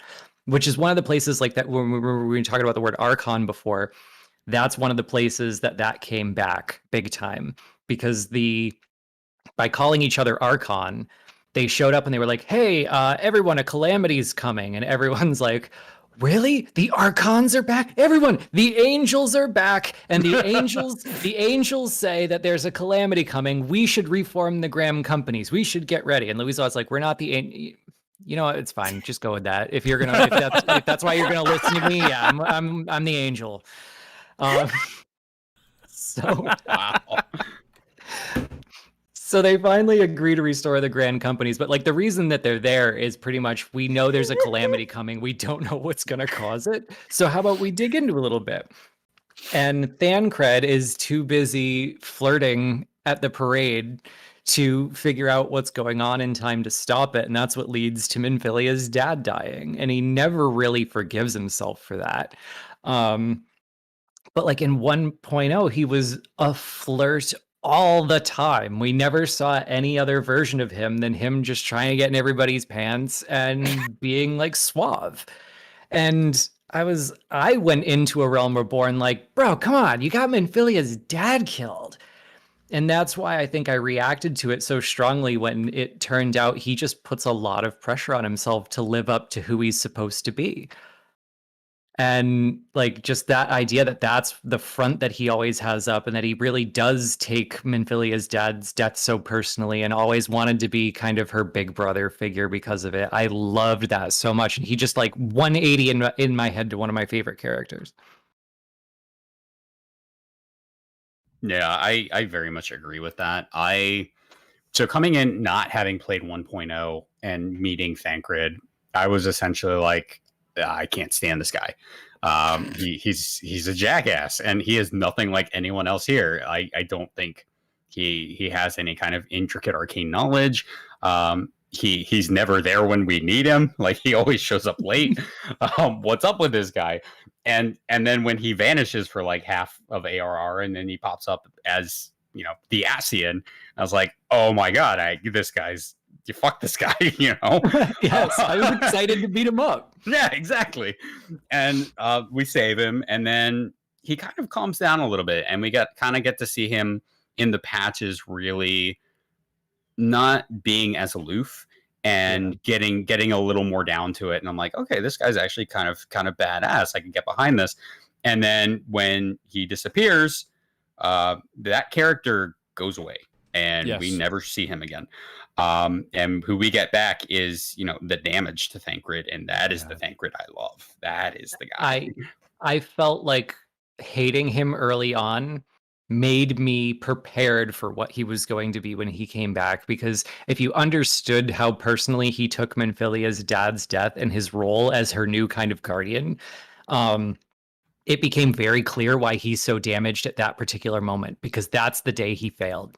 That's the day he didn't protect her and she was gone. And she might have been lost doing something she believed in and wanted and loved, and that was her choice. But he still took it very personally. So I had to spend an entire week defending him because everyone was pissed when he punched a Manolane. Oh boy, What? I saw this. He had it coming. He Those literally were the had two it coming. sides. He literally had it coming. So they were like, yeah, the kid was a jerk, but he punched a child. Shut and I'm up. like, He was in grief. I'm not condoning that he punched a child, but if you knew that Thancred that existed before, the kid just told him, you're always the hero. You never lose anything. You don't have any right to tell me. And he just sucker And punched still, him. I failed. Yeah, I mean, Yeah. no real children were punched during the making of this cutscene. It's all good people, I promise. Furthermore, He's deep if into I Ella's in may, puberty. yeah, like no, legit. If I may, this is a Lord of Houses in training, and he punches a guy who doesn't deserve it. Yeah, he's gonna get it back. Sorry, this is Thancred here. This is Thancred. Okay? I found boy that to be trained in the one of- streets, orphan, trained by Louis Soir. You're gonna get decked. I'm sorry. Yeah, dude. I thought that was probably one of the most cathartic moments of the Heavensward patches. I cheered when that happened, and I really felt like, okay, there's something weighing on Thancred. I didn't know the whole thing about Menphilia and Menphilia's father at this point, and it really came across. And when they went into it in Shadowbringers, it felt like everything clicked into place, and it was Exactly. like, I understand this character now. I get why he did what he did. I understand why he's doing what he's doing, and I really, really felt like the character had just completed this complete character development arc that I had never seen in an MMO before, let alone an RPG. And sorry, that's backwards. That you know, you rarely see in an RPG, let alone an MMO. Exactly. Yeah. I have a certain weakness for characters who put up a certain front while masking how they feel in true. And Yeah. Thancred, I mean, well, No, I really I get like his character. Perhaps it's not the kind of mask that he first uses that I'm behind.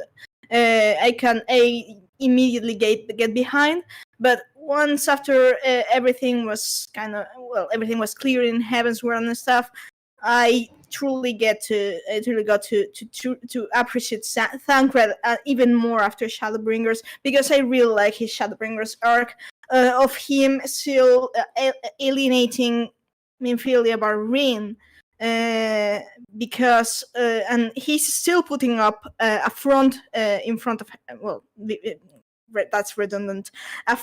He's putting a front before Reen, and Emetzel kind of has to slap his.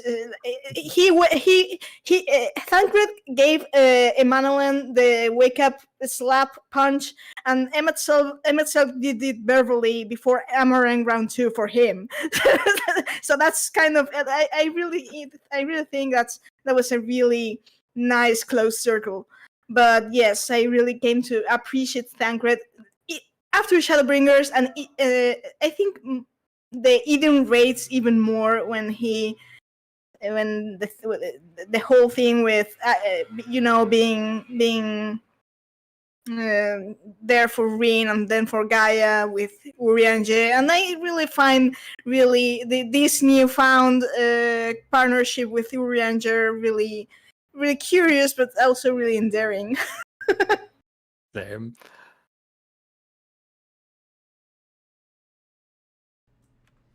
What So I else do can have- say? Yeah, I do have one question. I've noticed that most of your shows are about like 2 hours, 15 minutes, roughly. Is that accurate? It is. Yes. Okay, so I'm noticing that we're like an hour and 26 minutes in, and we are most of the way through the Circle of Knowing, and haven't talked about the Path of the 12. How do I proceed? Let's talk about the Path of the 12. Say however you do I think just best. rush through? Okay. Well, we let's don't go. we don't necessarily have a hard limit unless someone needs to go. The So goal it's is to not have awful a, if we go a over fun time. conversation that involves lore. We don't necessarily have to hit every single point either. Cool. Okay. So I would just highlight then, as if we're talking about the Circle of Knowing before they were the Scions, I think the big real takeaway as we talk about everyone is at first we only knew Thancred, Ida Papalimo, Ishtola, and they were all coming in 1562 to try to figure out why there's going to be a calamity, because they believe there is, because of the verse of the Divine Chronicles of Messiah Thousand Eyes. And they believe that it's going to have something to do with primals and something to do with Garlemald. So when the Battle of Silver Tier Skies happens, the echo sounds and they think, great, we failed. And then the Age of Calm happens, and for 10 years, there's really nothing going on, and they try to posture in a way, maybe we did delay it, maybe we can delay it. And that's where the story kind of cuts off, and Yoshida comes in, and Yoshida cuts the old final boss out and changes what everything's attached to, and the Circle of Knowing changes a bit. That's where Louisoix and Urianger come in for the first time. And they say, okay, these are our friends. This is why we're here. They're still primals. Let's go kill some primals. And that's how we get into the transition from 1.0 to 2.0, where they're no longer the Circle of Knowing, because Louisoix sacrifices himself to try to forestall the calamity, and it doesn't quite work out the way he planned. So the one, I think, before we do any like last questions to clear that up, the one thing I wanted to highlight was we didn't talk too much about Urianger directly. We talked about him in relation to everyone else. And if we talk about the Circle of Knowing, I think the most interesting thing about him is if you look at the age he was when the Circle of Knowing formed, he was 14. Oh, wow. Yeah. So like that's kind of in a way an explanation of maybe why he wasn't there for the first few patches of the game, is he was like still completing his education back in Charleon. So yeah, he was 14 at the time, and he is the youngest and just spends all his old time with books instead of people. And I guess we should talk about, like, we should at least give a shout out to Moonbrita, who was the same age as Urianger and stayed in Charleon despite working with the Circle. And Rambros, who was an achievement NPC in 1.0, who they just decided to throw on the list later. Oh my god, Rambros.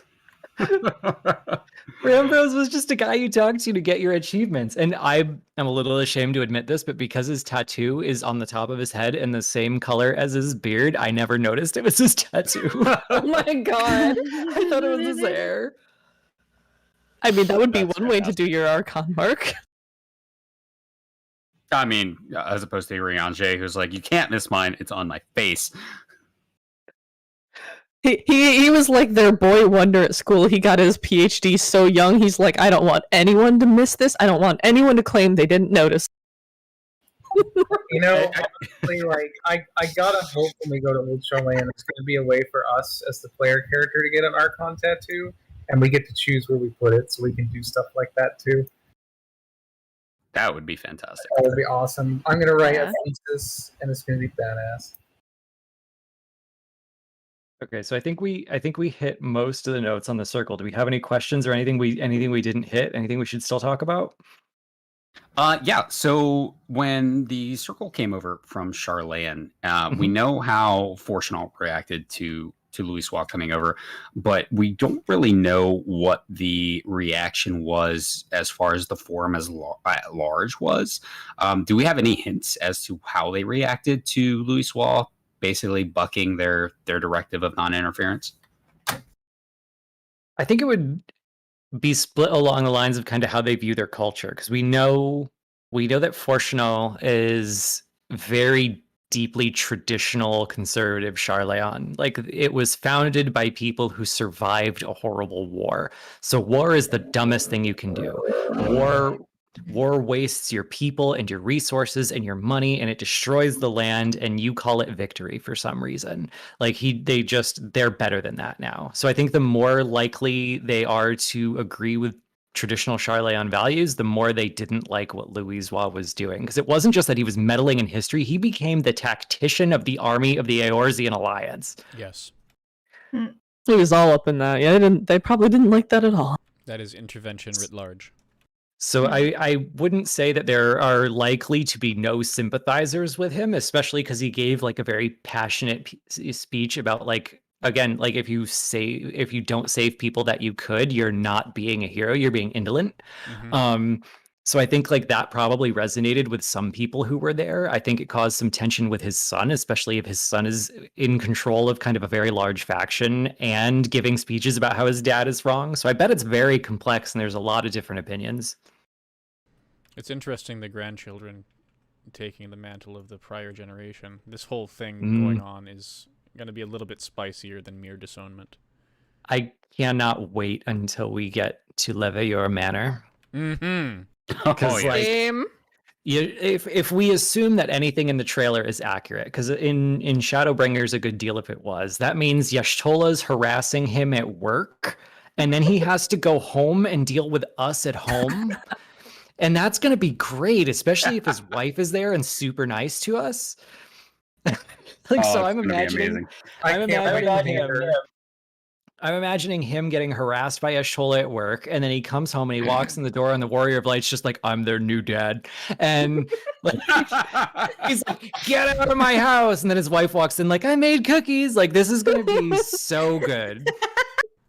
I love their new adopted parent. Meanwhile, you this gotta looming see cloud me. of Julia Chai's head just kind of. Yeah. Oh God. Breaking the boundary We got Meowth. face just to come kick his ass. Yeah, we'll have to break down the boundary between worlds. Bonus points if Julia Chai peeking in is like the same animation of Midgardstormer when he interfered during the Omega raids, just tearing a hole through the rift and poking out. Oh, it's good. Heard you were talking shit. Or like, have you eaten yet, Alpha Node? Yeah, I'm really digging the potential for drama. I love any awkward dinner scene, really. So I'm gunning for it.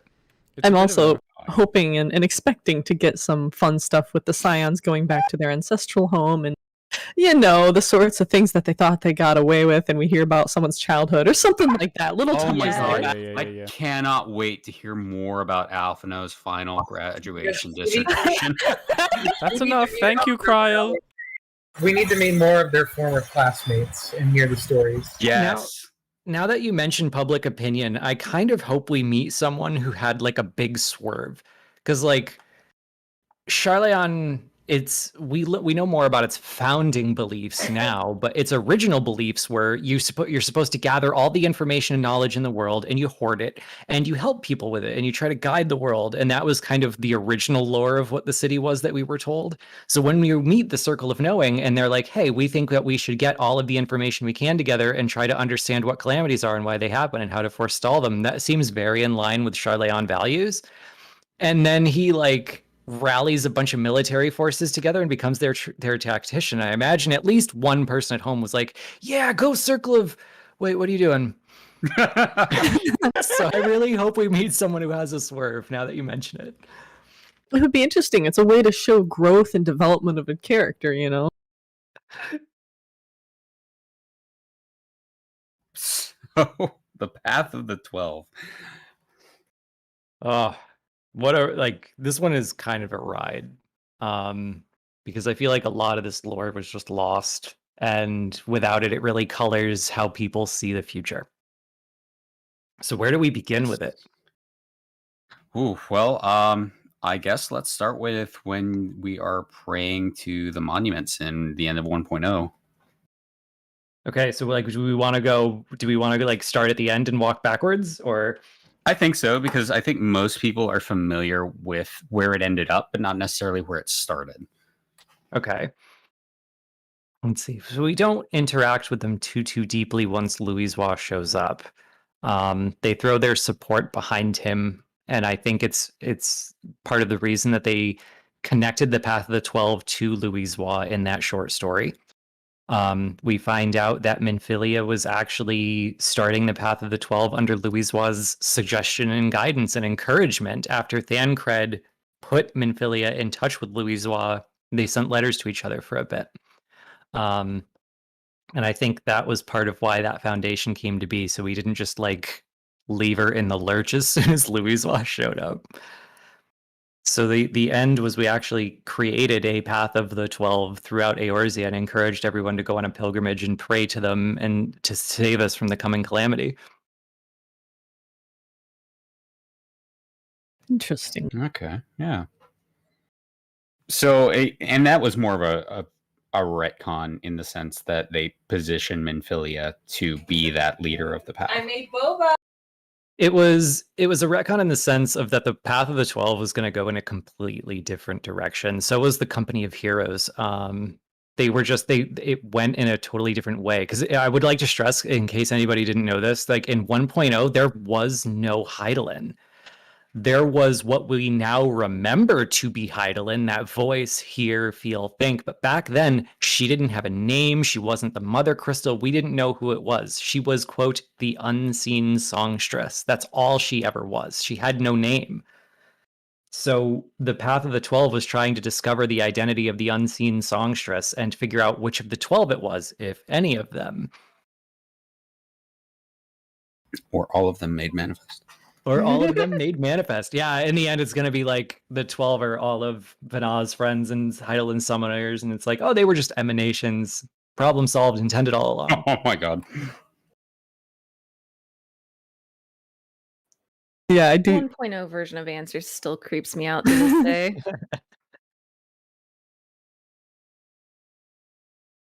I do expect Sorry, a lot I'm is going to just- get tidied up. But I'm sorry. in a good I'm just kind of going in.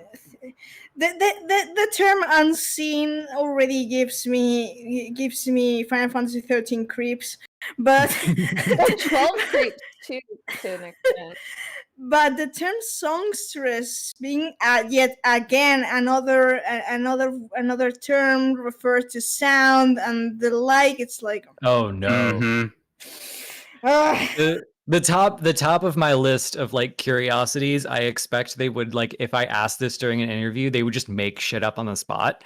And like the top of my list, why doesn't Hydaelyn sing anymore? Like I mean, because I think I said this the other day that maybe we can't hear her anymore because the moment Vanah was out of her, she lost her voice. And she just put again, the answering machine on and left. and again, Final Fantasy 13 creeps.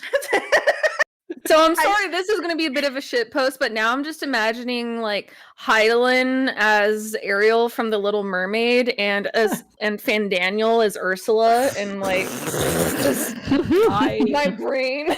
I hesitate to admit this, but like leaving 1.0, like all the way until they announced the Mother Crystal, I was convinced the unseen songstress was Siren, and that was our primal. That would be interesting, Oh, though. that would be cool. Like there was a harp, a voice on the wind, the word echo, the singing. I was like, oh, primal siren. That's the god of humanity. Does and he? then he ruined her in Pharos. And we did have a yep. question in chat. So nobody heard of a giant speaking crystal in 1.0. As Nope. far as I'm aware, that was not a thing. Like there Nope. were, of course, warriors of light long in the past, but whatever crazy visions they had. Well, maybe, they were great heroes, but maybe they were just a little crazy. There was like anywhere that Tanaka could reinvent the wheel, he did. The 12 were supposed to play a much larger role much earlier than they did. All roads led to this boss at Silver Tear Lake. It was like this weird force or presence, and something was awakening us to confront that presence. And it was and that's tied up that with apparently is still there. Yeah, I hope it comes back. I really do hope it comes back, because like when we talk about it in terms of 1.0, that was one of the questions I asked. Is it still there? He's like, I don't know. We didn't check. It's not there. Yeah. That's a good answer. Right now it's a bit like asking in 3.0 if Gaius was dead. Like they don't know. Or Emmett Selk is supposed to be dead. Right. Like there's Sorry, it's thought to be dead. They're not very good at confirming or denying these things sometimes. Some things it's better to leave the mystery, and some things they're like, we haven't decided, so we can't tell you. That's how I usually defend Heidel and not giving you much more valuable information earlier on. It's like she just can't tell you what Yoshida doesn't know. Oh my god. Accurate. Way to handicap the mothers. There's this Twitch clip of them talking about it together. And Oda-san is just like, yes, the Asians are very mysterious because, like back in the early days of 2.0, the lore was incomplete. And next to him, you just see Yoshida go, as if they had nothing. And that's probably one of my favorite moments. Or as when Yoshida and Koji said to me, back when Asians just shut up, said something cryptic, and left. If you in the DATs right now, there's this little piece of script that they accidentally left behind that I think is one of the most telling things in the entire game.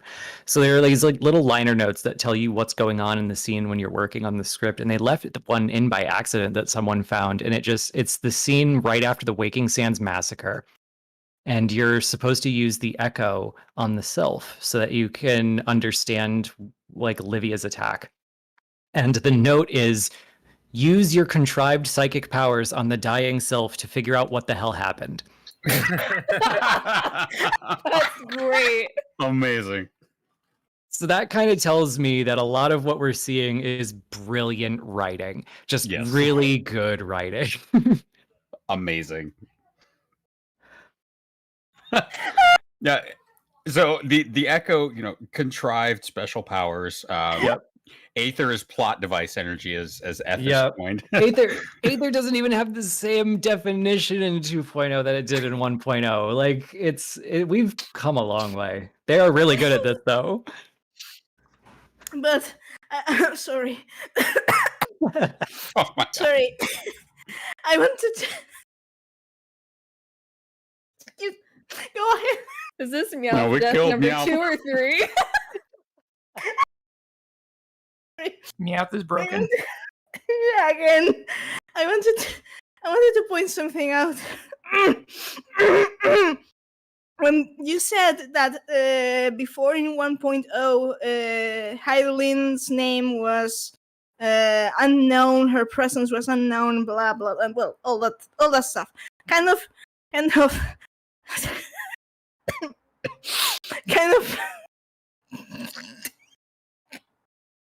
Stop reading chat. You're re-breaking yourself. Kind of reminds me of the first, where Albert Bar Elidibus actually never uses the name of Heidelin to tell the crowd. We never hear the name of Heidelin in the first. He refers to when people get the echo.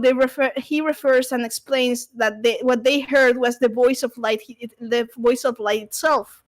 So kind of seems like a nice tie-in that the knowledge of Heidelin is a relatively recent thing.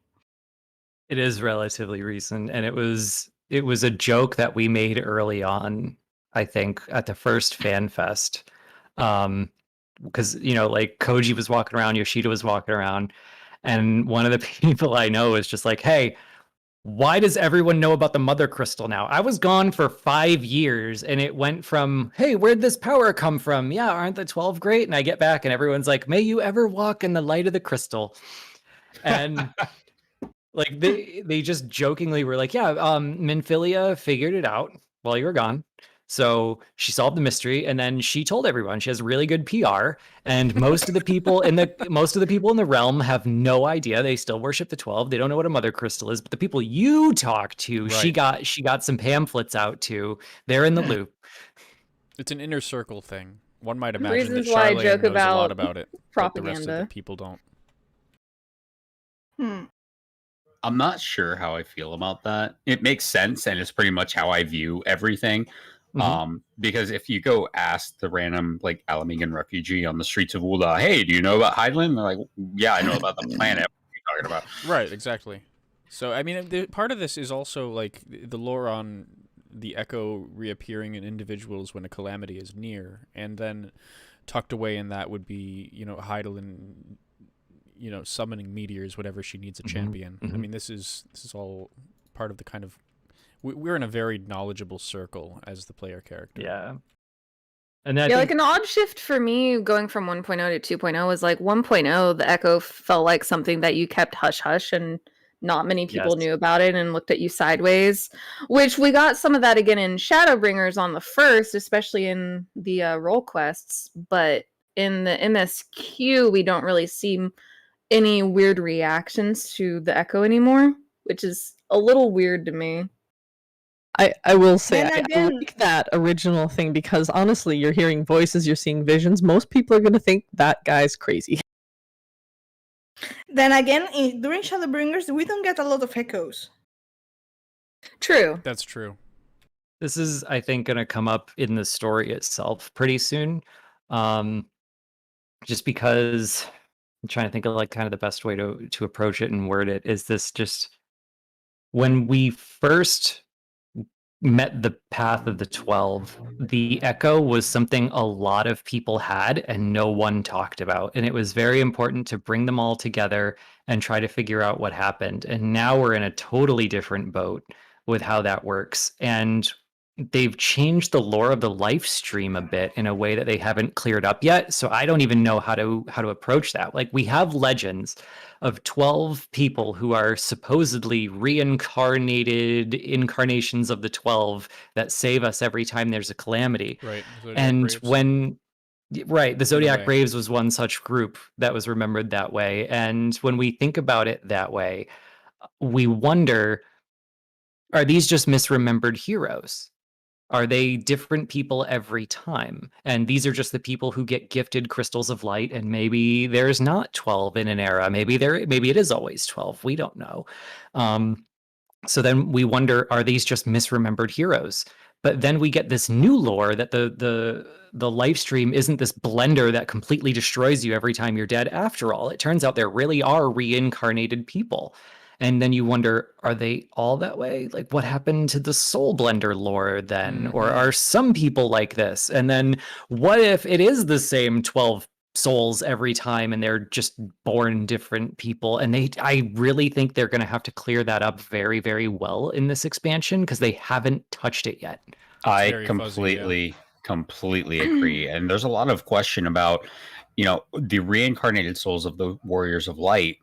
They haven't really touched on, are these different souls? Are these our souls? Who do they belong to? You know, I mean, it's it's a mixed very bag, loose. right? It's a mixed bag where there are some warriors of light chosen of Hydaelyn that are, you know, like Izael, for example. She has a crystal of light. She is one. She's not Azem, however. She is whoever she is. That's one of my biggest questions, is if we have 12, if it really is 12 that come up every time, we know that that would make some of the people in our company those 12. Yes. But what about the rest? And are we supposed to be one of them? Because like one of the earliest things in this story was that Hydaelyn chose us as her champion. And there's a the champion is a 3rd level. Yes. Like the Echo is level 1, like hundreds and probably thousands of people were granted the Echo if you listen to 1.0. I don't know if that's still true. It is on the first. It's on the first. It is and on we the have- first. We have a disproportionate number in the Scions and Company and Charlan. You have to imagine that they exist outside of this region. Right. In 1.0, it was very, very firmly established. There are thousands of people out there who've been awoken to the Echo, and some listen, some don't, some understand it, some don't. Some are killed because people think they're crazy. Some are killed because people think they've made pacts with demons. Some people go nuts. Some people hide it. Some people lie. Some people like get right in touch with the Mother Crystal and are like, no, thank you. And like we know that there's I love that thousands eye. of people That's smell. out there. I have kids, okay? And, yeah, like I'm curious. I'd love to see just like one person who was just like a mission to save the planet. No, I'm good. I've got cows to milk. I've got kids that rely on me. Yeah. I I've got a got job. plans next weekend. Like, so back in 1.0, that was a thing at least. I love how the way you describe it, it sounds like some kind of multi-level marketing scheme. It's fine because we're on the top, see? Yeah. Actually, though, another thing it reminded me of is if there's these cave paintings in Raktika, there's the one that the Ronkins made, and then there's 2 other ones, the one that's Ardbert and Company. And then there's the 3rd one, which has... That confuses me. Oh, what, the Flood of Light one for Ardbert? Go tell me what you were going towards first, and I'll explain the my third confusion one. later. They might not even be Yeah. related. The 3rd one has some kind of heroic figure in the middle with like all these power-up lines around him, having obviously defeated an enemy and a party around him. That's the thing that was making me think the champion and then the other heroes. I have no idea because like one of the things that they stressed was kind of like calamities only happened on the source. That's The true. only calamity you had on a shard was the one that I killed can you. explain that. And I think go ahead. What is it? We might I can have the explain same what one. Go ahead. the why Ardbert. You were talking about Ardbert and Company mural, right? I'm talking about the Ardbert one's okay because that Oh. was going to be their calamity. But like, for instance, the legend. Why am I blanking on the name? I'm just gonna say the Vera, the Yeah, very Tina. famous Vera with the echo. Like, Yuna. thank you. Tiuna. So like Tiuna, my question is, does it turn out that on every shard there are actually times that the Warriors of Light succeeded? That the Asians were driven away successfully by attempts to rejoin their planet? Because otherwise, why was Hydaelyn giving people like crystals of light in the Echo before their supposed time? Indeed, That one's weird to me. it seems like it must be possible. Just logically speaking, it seems like it would be a thing. I mean, we know it happened on the first. That's what caused the And, flood. and I mean, like, it could explain also a bit of why it's so difficult for them to be able to rejoin the shards. Like that, sometimes they succeed, sometimes they don't. Yeah, I mean, you Yeah, imagine and you multiple imagine- attempts occur, and Hydaelyn Yeah. has to have champions on all 14 of her worlds. I suspect it's going to get more complex like that, and that there were successes between the failures. Because at first it was just posed like she's failed 7 times in a row, and now she's screwed. Like, but I imagine there may have been successes in those gaps, especially because in the original lore, even in 2.5, Nabriales and Elidibus were like, when Nabriales died, Elidibus and La Habrea were shocked. Mhm. Yeah, this is. And then you before, see- the straight up. Yeah, killing. this has never happened before. And then they retcon an Asian death into 2.2. And then you see Emmett Selk. He's like, yeah, I've overseen a lot of changes to our guard. So yeah, it's but, like, but I think it's different. I think it's there's something essentially different between perhaps an Asian death when they go to the rift, which Mhm. may have happened before, and Mhm. actually getting to usher them into the live stream to be reborn untempered, which That's is all. a whole different thing. This is the true that's a reincarnation. whole other. That's the whole other question I have, because they didn't really introduce the idea that when you annihilate an Asian soul with a blade of light, that it can be reborn Mhm. until Eden. Yeah. Hmm. And Honestly, now I'm just confused. Oh, I don't know if I Yeah. agree. ARR into Heaven's Ward, that was the whole gambit with La Habrea. Like we do Blade of Light him, but he never gets crystal bombed. But he And we never are- dies either. He just The- gets driven out of Thancred. Well, so The it's- stated- Yeah, that's true. Death is returning the soul, the conscious living soul, to the rift. So they're not dead. They're pieced out for a bit.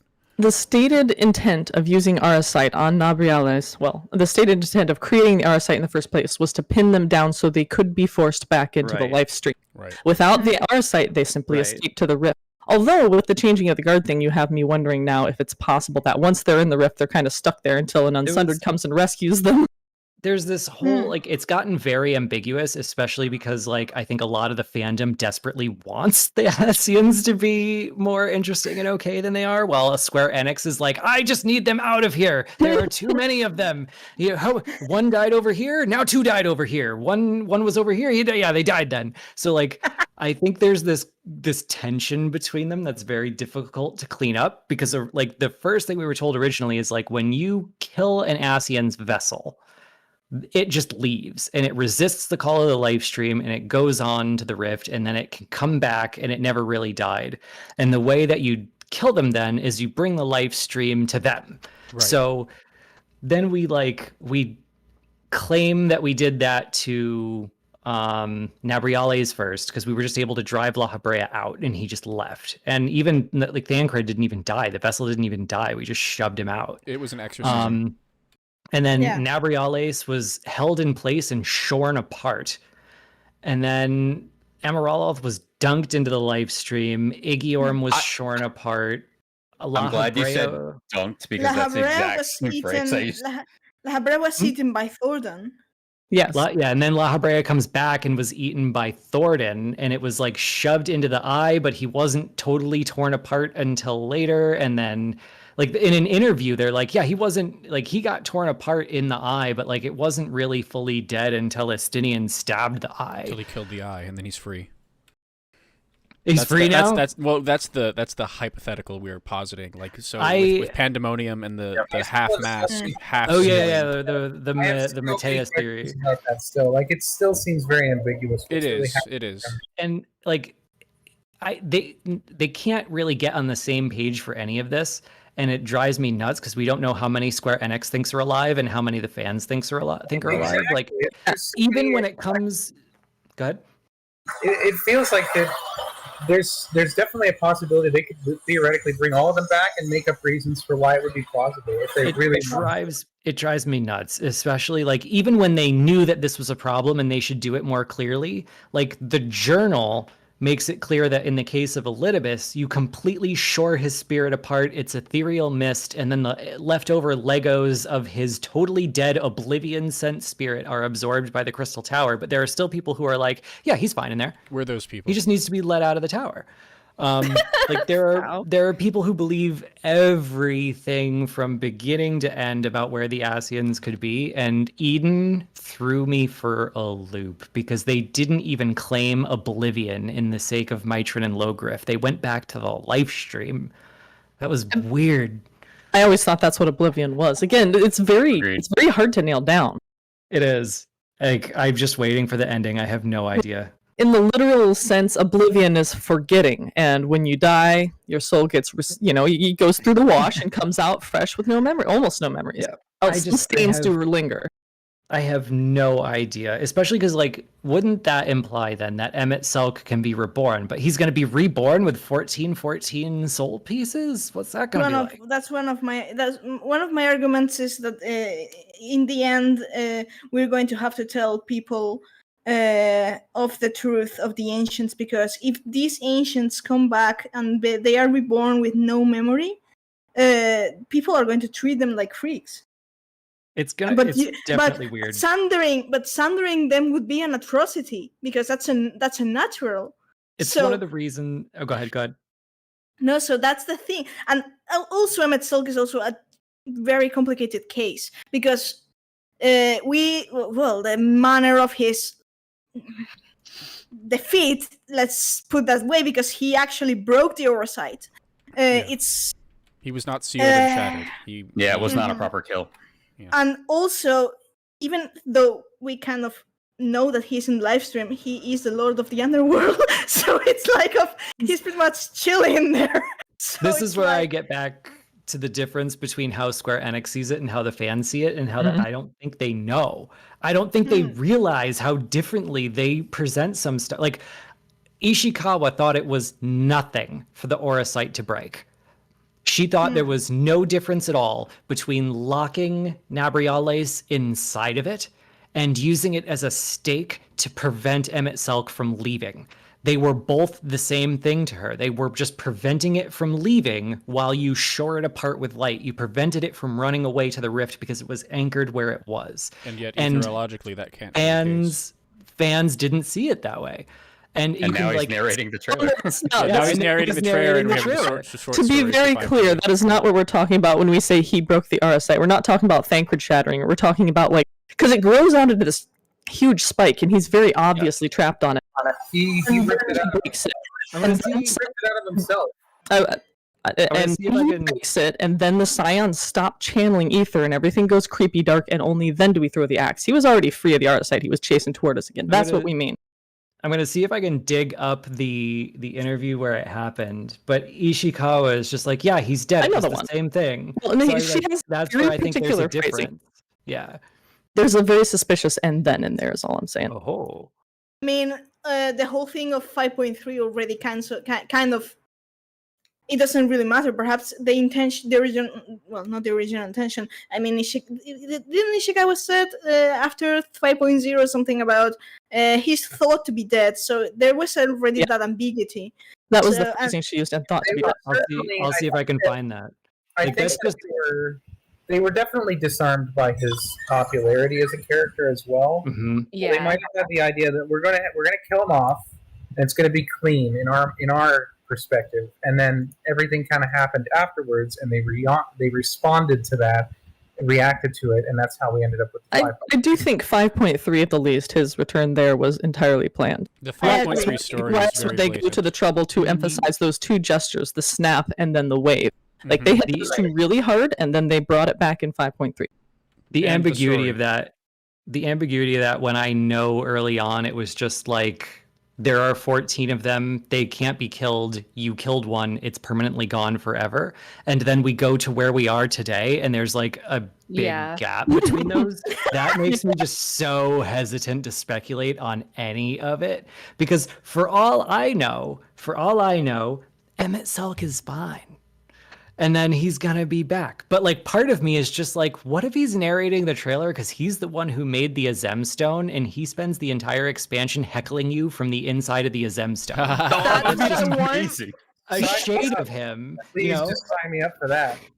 There's also something else I noticed about the phrasing in the trailer.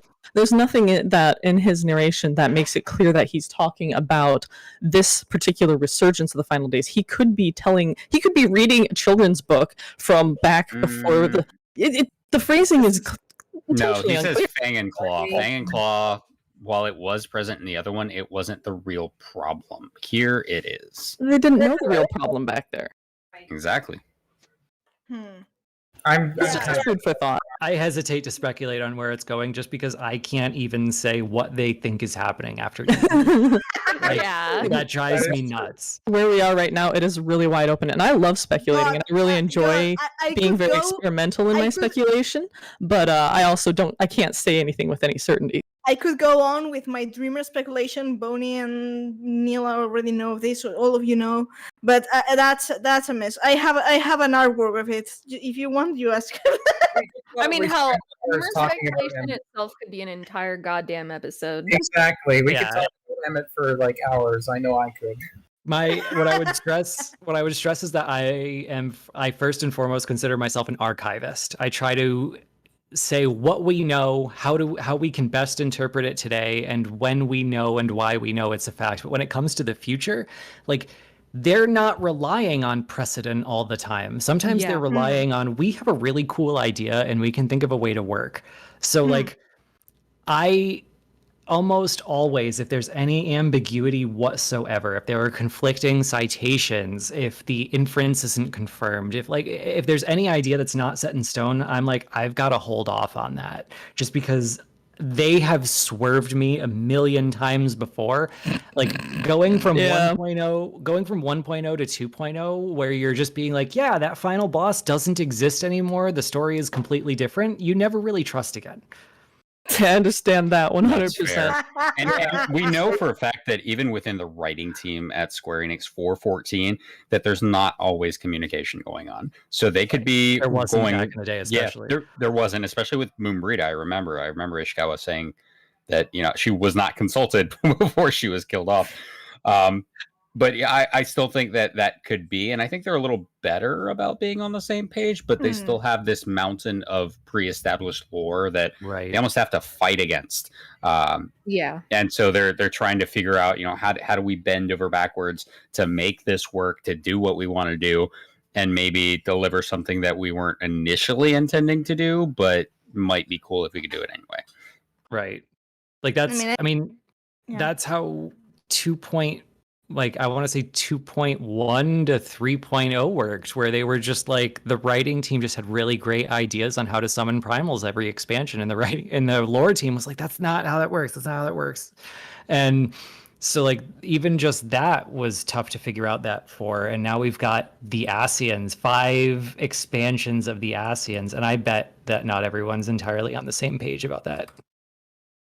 I mean, honestly, at this point, I don't think anybody's on the same page about them. I was going to say, sorry. The fans are certainly divided about them. I was going to say, I do get the, I kind of understand why they're like, we don't want to do multi expansion story arcs if we don't have to anymore. Yeah. To keep track of. Yeah. Well, that, and I know they have a lot more stories they want to tell, and as far as expansion arcs go, Yoshida was saying if we're lucky enough to have 10 more years, which is 5 more expansions. So I'm thinking the next expansion stories might be 1 to 2 expansions in length, not 5.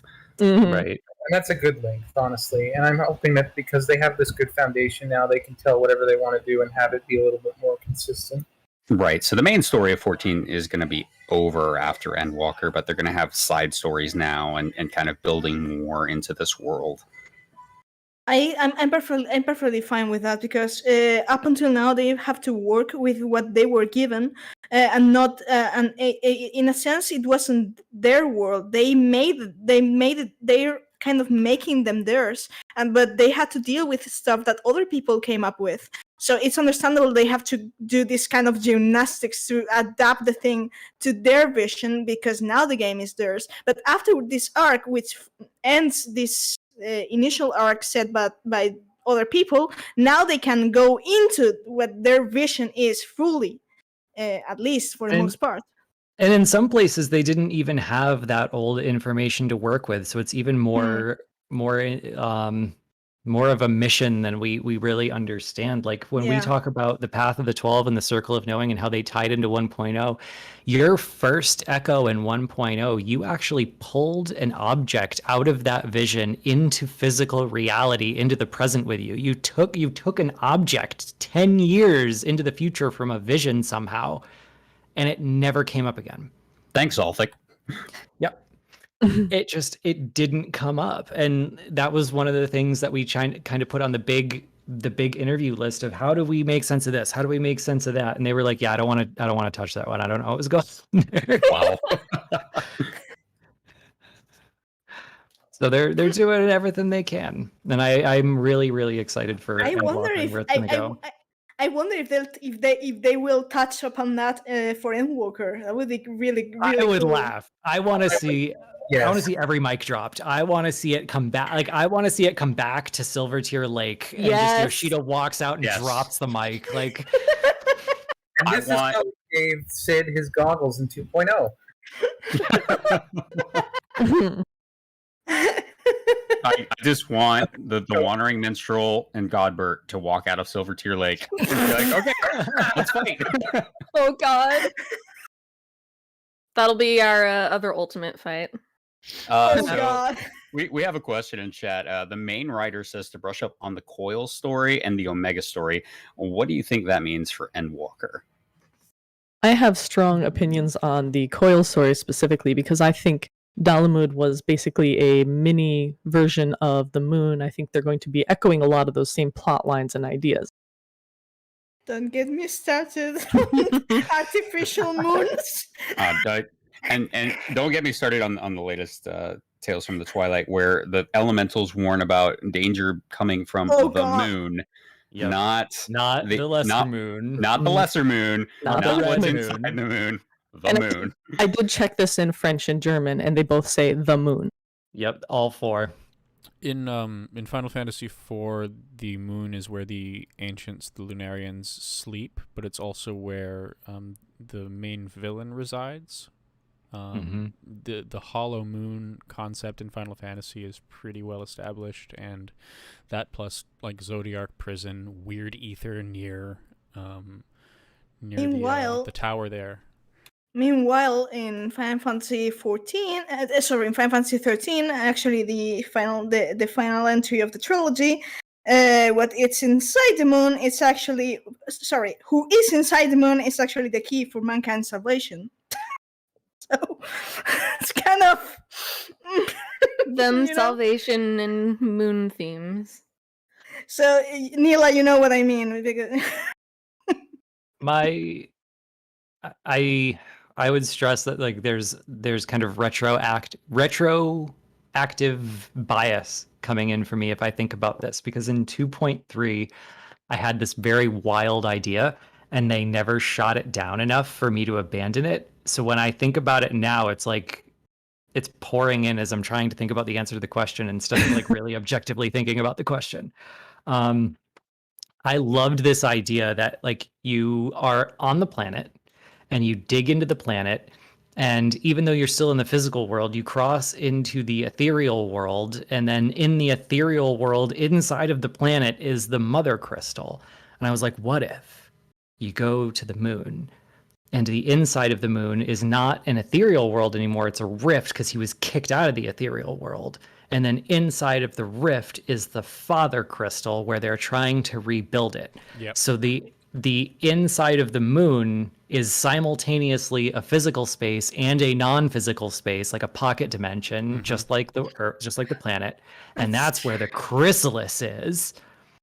You know, That's similar to what I've thought as well. that's I kind of like that. that's fucking the arc from Final It could also Fantasy be- Return. Yeah, she's like, that's the Yeah. arc from Lightning Returns. And then Yeah. That could almost be a good place for them to be like, this is where we originally summoned Zodiac in the final day. So we know that the Alligans went to the moon because we've seen the crash ship on the moon, and it would make sense that they coordinated that to get the technology from the planet to the moon in order to achieve that. Because we don't know what happened to the Alligans on the moon, because No, there we are don't. no Alligans that we've seen on the moon. There's no Alligan base on the moon, which would have easily been able to avoid the third Umbral, or sorry, the fourth Umbral era calamity. As the archivist who doesn't like to mislead people, my brain won't even allow me to accept that much. My brain is like, what if that's our ship? What if we crashed it there like 5 Yeah, that's minutes ago? me too. That was my reaction. I was thinking that, like, I don't think that Emmett and the others Asians would let the Alligans go to the moon. Like, it would be kind of like sacrosanct territory for them. Like, my thing with this ship that we see on the moon is my brain is just like, oh yeah, like, we pilot that to the moon with Emmett Selk just yelling at us from the awesome crystal the entire time about how bad of a pilot we are. Yeah, like, I designed this to be doable by children who are sundered. Like, can't you do this with more sundered shards than you, hero? I can't, like, because it's the final chapter, I feel like they have to tie off all of the things that they've introduced so far, and it's There's a difficult to lot. introduce so much else. So for all I know, it's going to be super obvious they invented it all last week, and they're just going to be like, yeah, the moon is entirely white auracite, and they trapped it like Omega trapped God. a Oh my comet. god. And that's how they split it into 14 pieces, and they just they led the Alligans there and taught them how to use that in Omega so that they could trap Bahamut and then make another moon that was the same as the first moon with the prime. Yeah, so like I don't know, like when I hear, but because of that whole 2.3 bias where I was like, hey, what if the chrysalis is in the moon? 2.3 to 2.5, like part of me is like, yeah, that's the coil connection, because you're gonna go into the crystal like you did the Burning Heart, and you're gonna fight Zodiark there. Right, it'll be kind of like a callback. My question then becomes, what is Ultima Seraph's connection to any of this? I really don't know. Like, Because I they made think her seem like she was a big deal for the Aura site as like an origin point, and then never really explained that completely. I think most of it was just whatever it needs to be the reference that Matsuno-san wanted it to be. Right. I think there was a lot of that involved, but part of the box that the statue comes in talks about how there really wasn't an original Omega, or an original Ultima, that it was always just like a force of destruction. Yeah, and it that was they fear worshipped that made it a primal. They prayed it into form.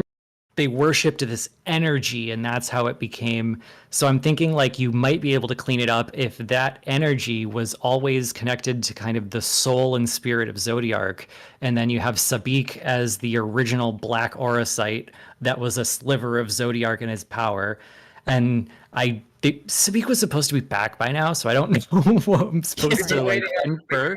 Yeah, they said it was coming back in 3.0 and it didn't, and well, okay. No, they said Ramu's speech would be coming back, and it never did. Yeah, that never did too. That's probably going to come back in the raid, I hope.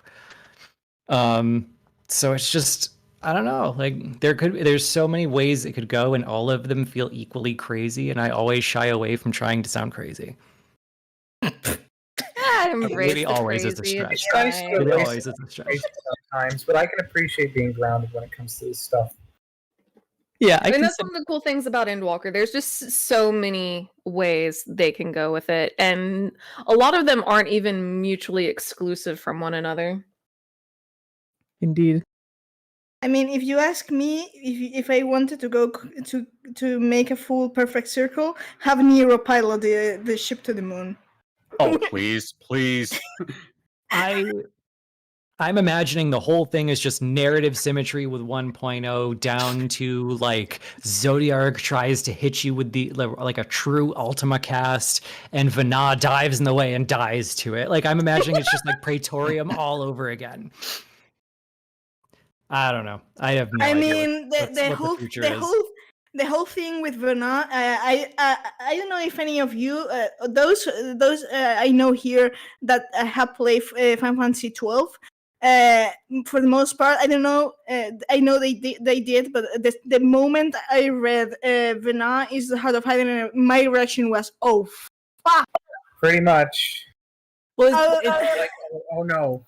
My gut goes there when I hear that, but then this other logical voice comes in and goes, La Brea is supposed to be like ice and water. He's Pisces, and he's nothing but fire. So there's a limit to how much these references count, and my brain doesn't want to choose.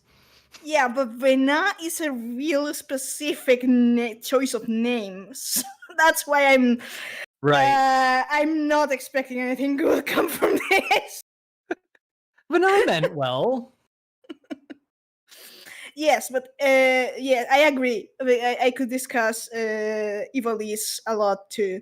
Honestly, the most important thing for me that came from the word Vana being used is this is a character that thinks they know best how to proceed forward. Right. And that was kind of what I got from it. So it could be that they have the best of intentions and it works out, or it could be that those intentions aren't really that great. We'll have to see.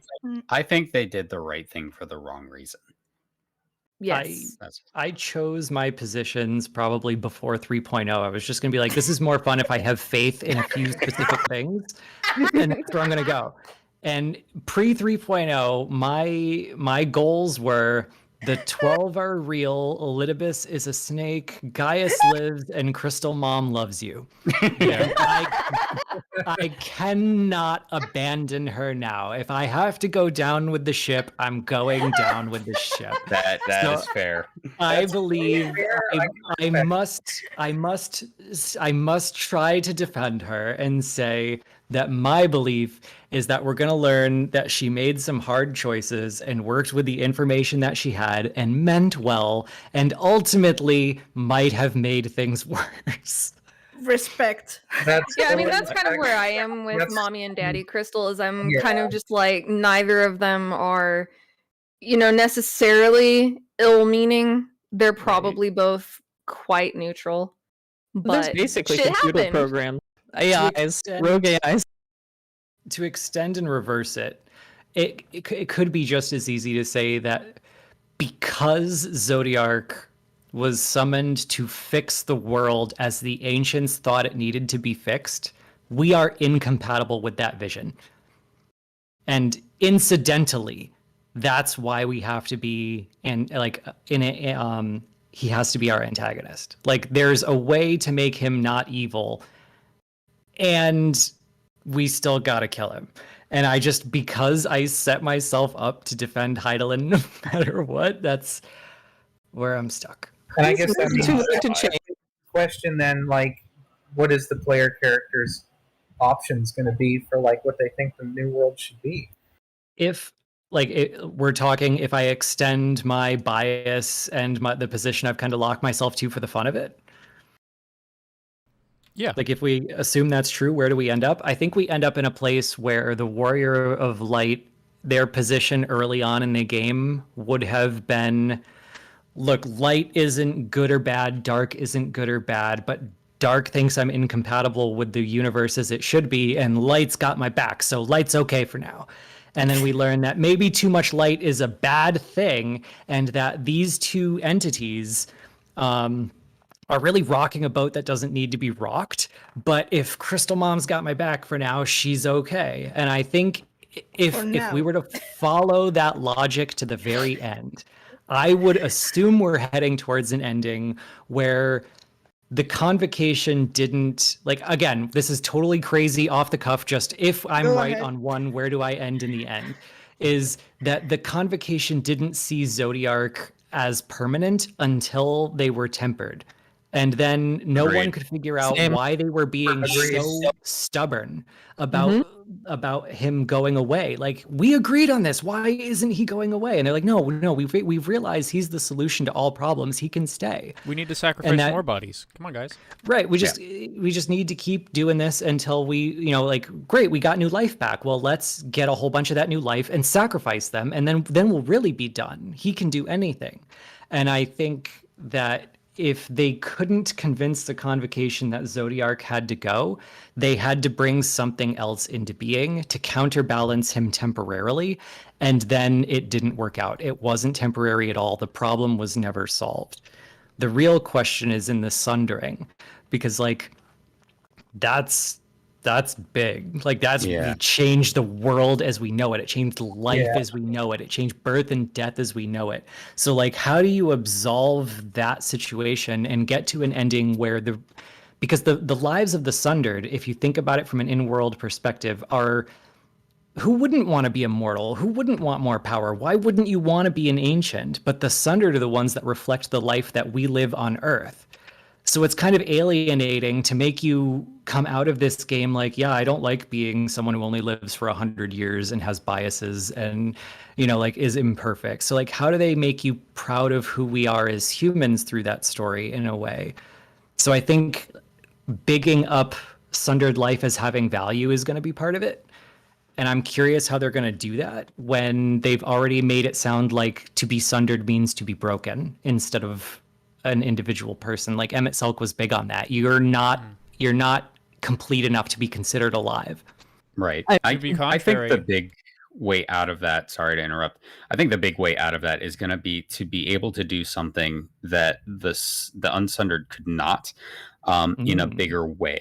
And That'd be doing cool. that by relying on the people around us instead of relying on just ourselves. That'd be Or a great. god, a created god.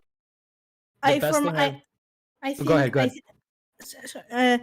I think that the logical ending, and that may be drawing from my sources of inspiration, is both of them have to go. I mean, both Heidelin and Zodiark are the key at the crucible of the problem. I wanted to touch on that a bit too, actually, when you're done.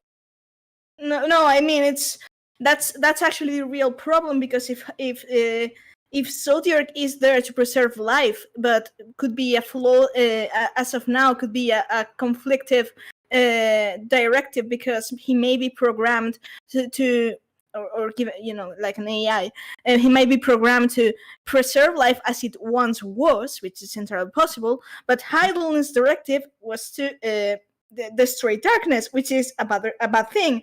So they're both if they're both flawed, and they're going to perpetuate the cycle of the cycle of conflict, then if you want to get rid of, if they're the cause, and you get to create a new world where both the Sundered and the Ancients can call both home, because it would be most unfair for the Unsundered or those who have memories to no longer be able to call what their home was no longer home. If we're going to build a world, it has to be for everyone.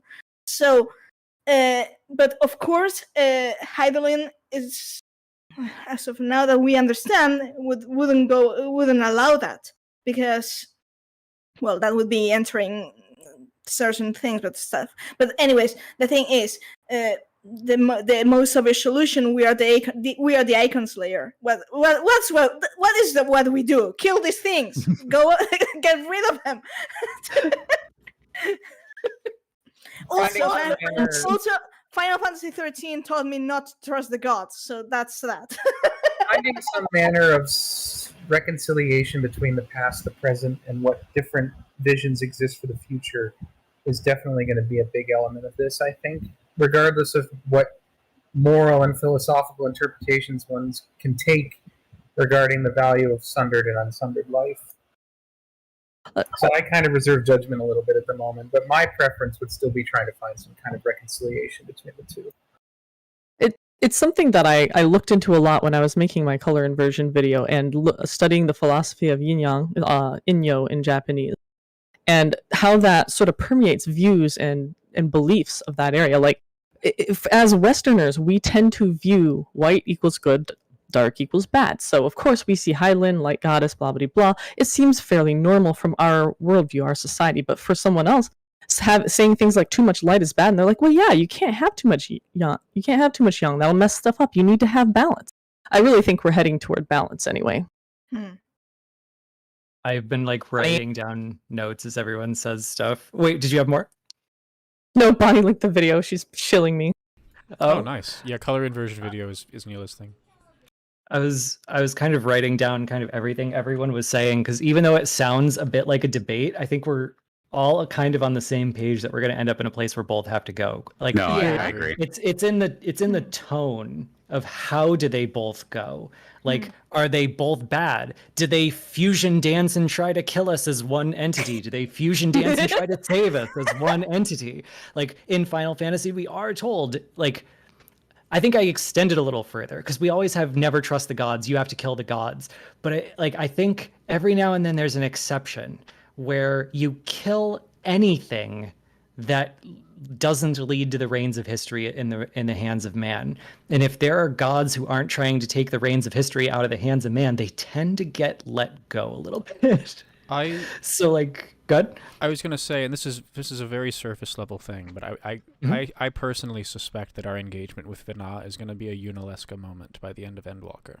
If you've played, I have, and I just have no idea what to expect. So Unalesca is the first summoner, and she tells the party that we're supposed to do this, guys. It's the only way to beat Sin, guys. We have to do this, guys. We have to do this.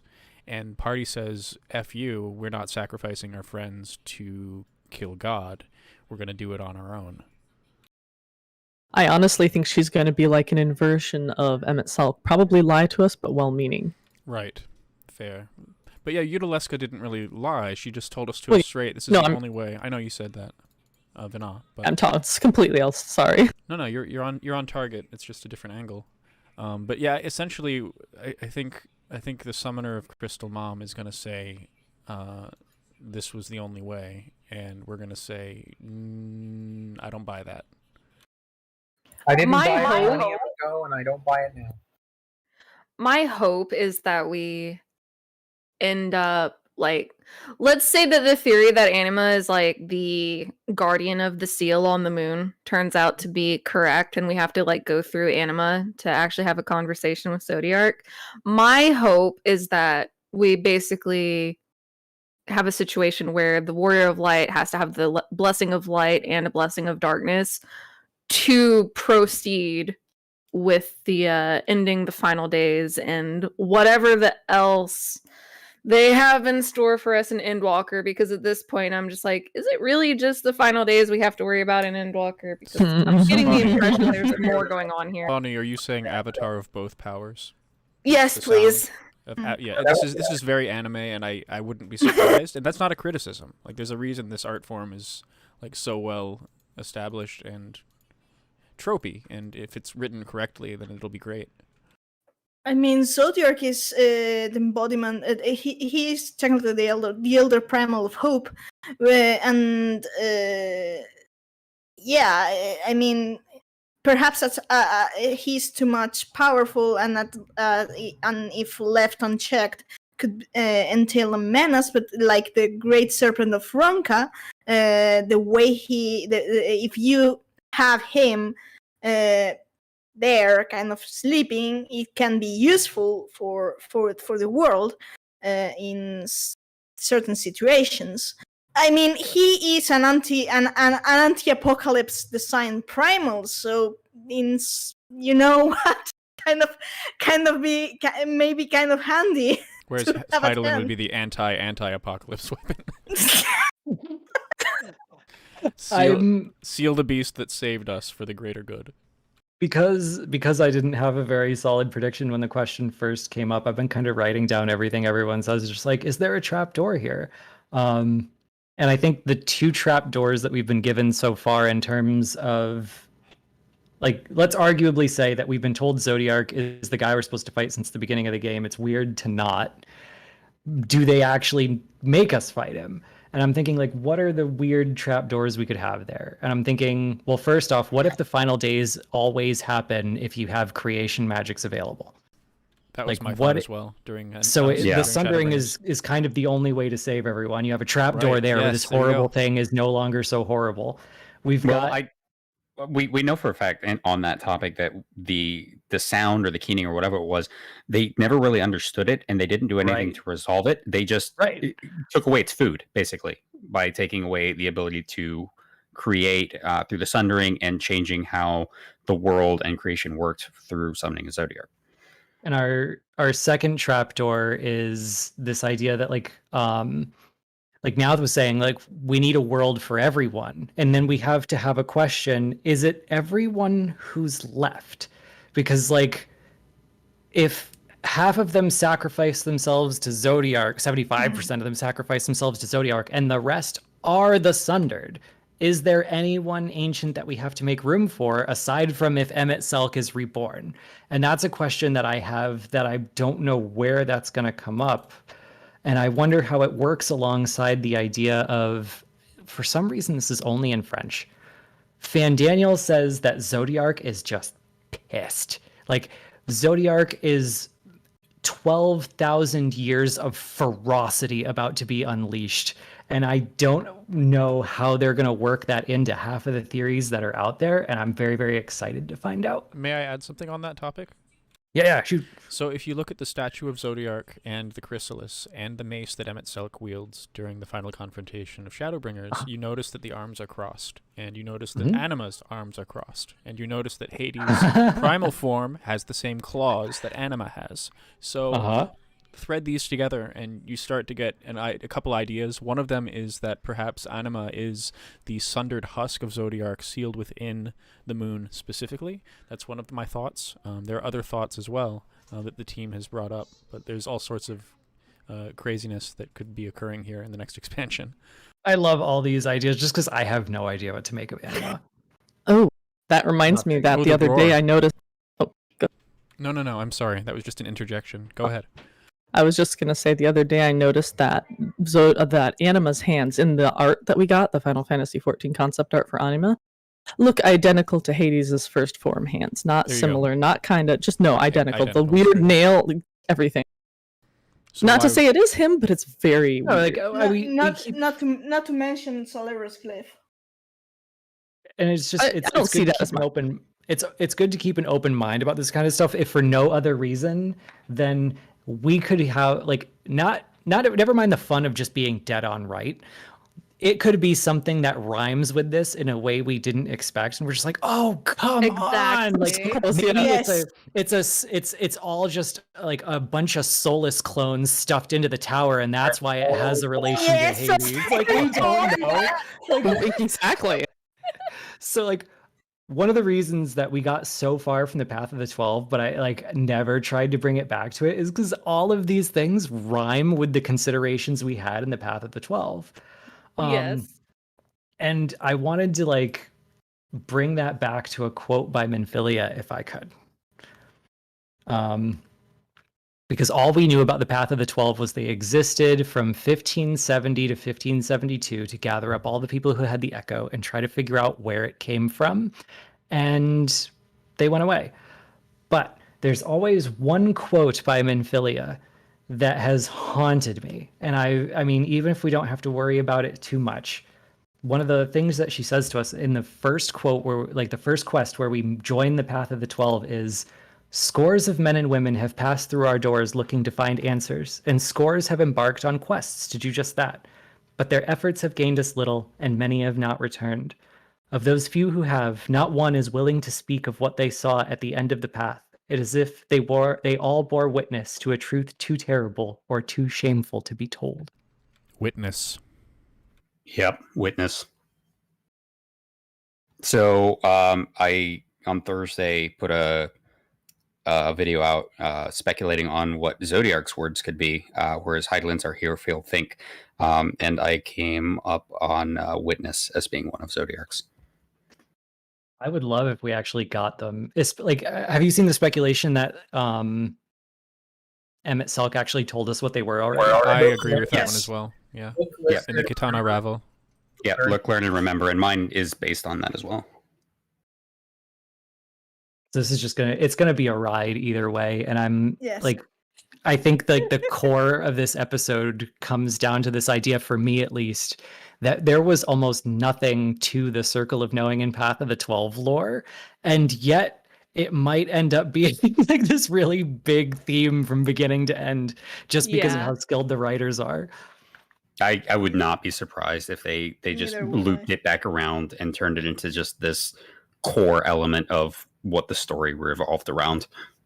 They do the cycle thing quite a bit, yes. Yes, and they make it very good. They are constantly reiterating and referencing their own materials and bringing characters from different storylines together to interact. Yes, And, time circles endlessly. Yes. And if The hands if of it fate doesn't- trained ahead. If it doesn't turn out to be the case that Crystal Mom loved you and tried her best, I invite you to invite me back and bully me for 2 straight hours about it. Interesting things to do than just be mean. I feel like we're gonna have a lot of exciting stuff come Yes, in, I Walker. agree. Oh yeah. Team Zodiarc is always welcome to offer room for more. I feel like Change the background file.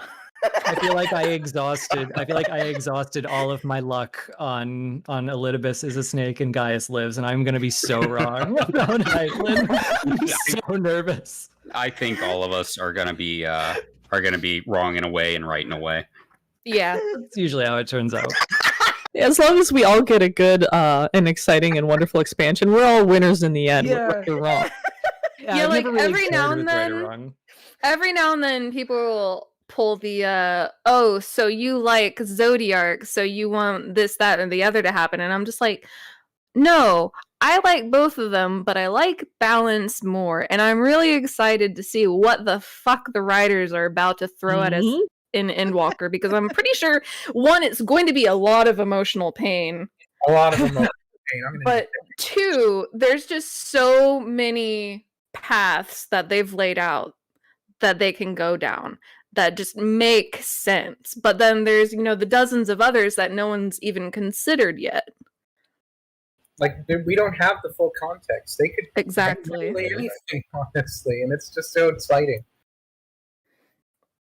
Yeah, what Rox has said, Warrior Warrior of of Balance Balance win. title win. I'm glad. mean, I'm well. Sorry, I didn't mean to interrupt. No, go ahead. I mean, if there's one thing I'm really looking forward to in Walker, is if possible to have a personal face-to-face, but not in terms of fighting, but knowing, getting to speak with Soldier himself. If he really is as angry as Van Daniel says, he might just be fine after he lets it all out. Like, That's fair. I think I mean- I think even if he does turn out to be someone we have to fight, I think we can have a great conversation afterwards, maybe. Same. Like that's kind of Good why for I'm them. leaning into the idea that anima might be linked to Zodiark, because anima could be a manifestation of Zodiark to test us, or just out of fear, because like depending on how conscious Zodiark even is on the moon, like when we get there, that kind of might be an oh shit, the Slayer of Primals is fucking here. Great. All of my friends are gone. And then there's this fucker walking on the surface of the moon. Oh great, time to try and kill them, I guess. I'm so glad that we found so many tangents to go down for these two specific groups. and yet he Van Daniel says, that's the first thing. That's what he says. I'm not sure if I believe what Van Daniel thinks he believes. You know what I'm trying to say. Because Well, my Yeah. my shit posting brain is like, oh, so maybe Zodiark is super angry because Fan Daniel has been like sneaking down to Zodiark's room at night and just like antagonizing him for the past 12,000 years. It doesn't even matter. He's been locked up for 12,000 years. The nicest guy in the world would be pissed about that. Yeah. I'm so But- screwed on this part because like I came up with the first time I met Van Daniel, I came up with an idea about what he was doing and I cannot get it out of my head. I cannot think of anything else. I cannot see any other points of view. I'm doomed. So this is good input. I think he's trying to end the cycle of rebirth. I do. I think he's Yeah. like, Daniel? man, screw being reborn. If I get reborn, I lose all my memories. I don't want that. I have to end the cycle of rebirth before I die. Hence, I mean, why else would he be like, I want to die, and then not just go shit talk Xenos and get dead? Oh, he does. He risks it daily. Oh yeah, actually. Yeah, I loved it when he was doing his gay little dance after he got the sword thrown nearly It's into great. his head. He's great. I love him. I want to know why he is the way he is, but ultimately, like, I just like the way that they've written him so far, even without context. No, but really, I mean, Van Daniel says that Zodiark is pissed off, and I would be too if I been imprisoned there. But then we have a whole bunch of adorable rabbit people on the moon, and I'm like, okay, so are these creation of Zodiark, and he's pissed, but he's creating adorable rabbits? I'm hoping that the Moon Palace was just like part of the Civil War and the last bastion of the pro Zodiark people who wanted to like save the memories of who they were and set up what they could. And the Moon Rabbits are just something La Habrea made when he was bored. And we get I there love and the that. Moon Rabbits are like, hey, Elidibus is back. He doesn't stand on the front lawn murmuring at the planet as much anymore. Oh, there you go, Elidibus. That's better than where my brain goes. My brain is like Zodiark or Elidibus were really bored and wanted to play with Polly Pockets, so they made a freaking moon castle and cute little critters to run Oh my around God. it. Well, I don't know if that's better than my theory that they are Ansander Muggles. Because Zem always liked bunnies. I want to have bunnies around.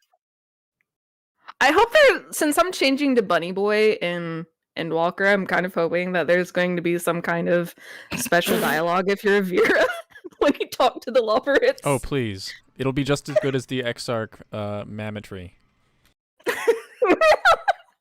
Oh my god. So they made it after all. Oh boy. This is so So- much better than my notes. I do want to point out we are 45 minutes over our usual cast time, so we should probably wrap it up soon.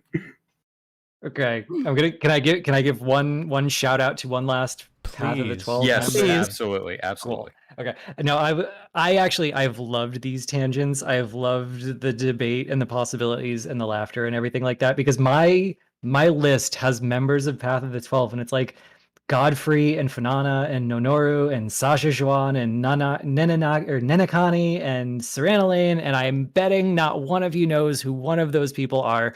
They said a couple things and died, and I'm glad we found stuff to talk about that was not just limited to these characters no one's ever heard of. But I do want to give a shout out to poor Una Tayun, Satsflo, and Persevanes.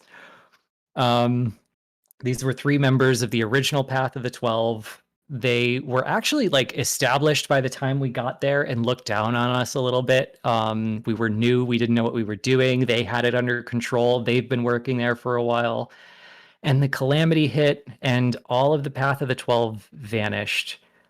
But Una Tayun, Satsflo, and Persevanes were actually fighting with us at Cartno and were sent away, apparently, because they appear again in 2.0 and find their way back to the Waking Sands and stand around trying to figure out why no one remembers them and what happened and what's going on and what they're supposed to do now. And before they can figure it out, they get murdered by Livia. Yep.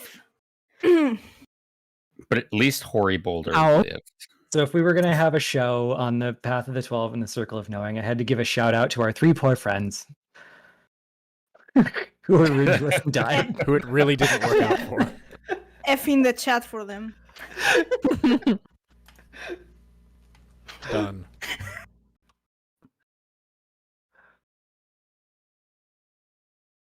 So boy. thank you all so much for the opportunity to ramble and have fun for a day. Well, thank you for joining us. We really appreciate Literally it. anytime. It was fantastic talk, and I feel like we had a lot to say, and it was really great. Sorry we went so far over, but it was just a really good time. It's been a great episode, honestly. Sorry for the rough start there. Oh, good. It's fine. Anonymoose, thank you so much for joining us. Loreline's Thank you for episode. inviting me. Oh, you're so welcome. Let's keep in touch, in contact. Definitely. Awesome. Bonnie, did you want to advertise the Discord? Sure. If y'all like to talk lore and theory crafting or just want to hang out, we have a Discord, which there you go. Links in chat. If you want to join, come swing on by. I never shut up about color inversion. Bring, Yep. bring your most unhinged lore theories. We love to hear them. Indeed. I really do like the far out ones. It's just not going to happen, but it's fun to play with. I'm sad that I learned that you like far out theories far too late to drop into the Circle of Knowing section my grand theory about how Thancred and Yashola dated for like 2 months when they were like 16. This is the Sounds perfect time. fantastic, though.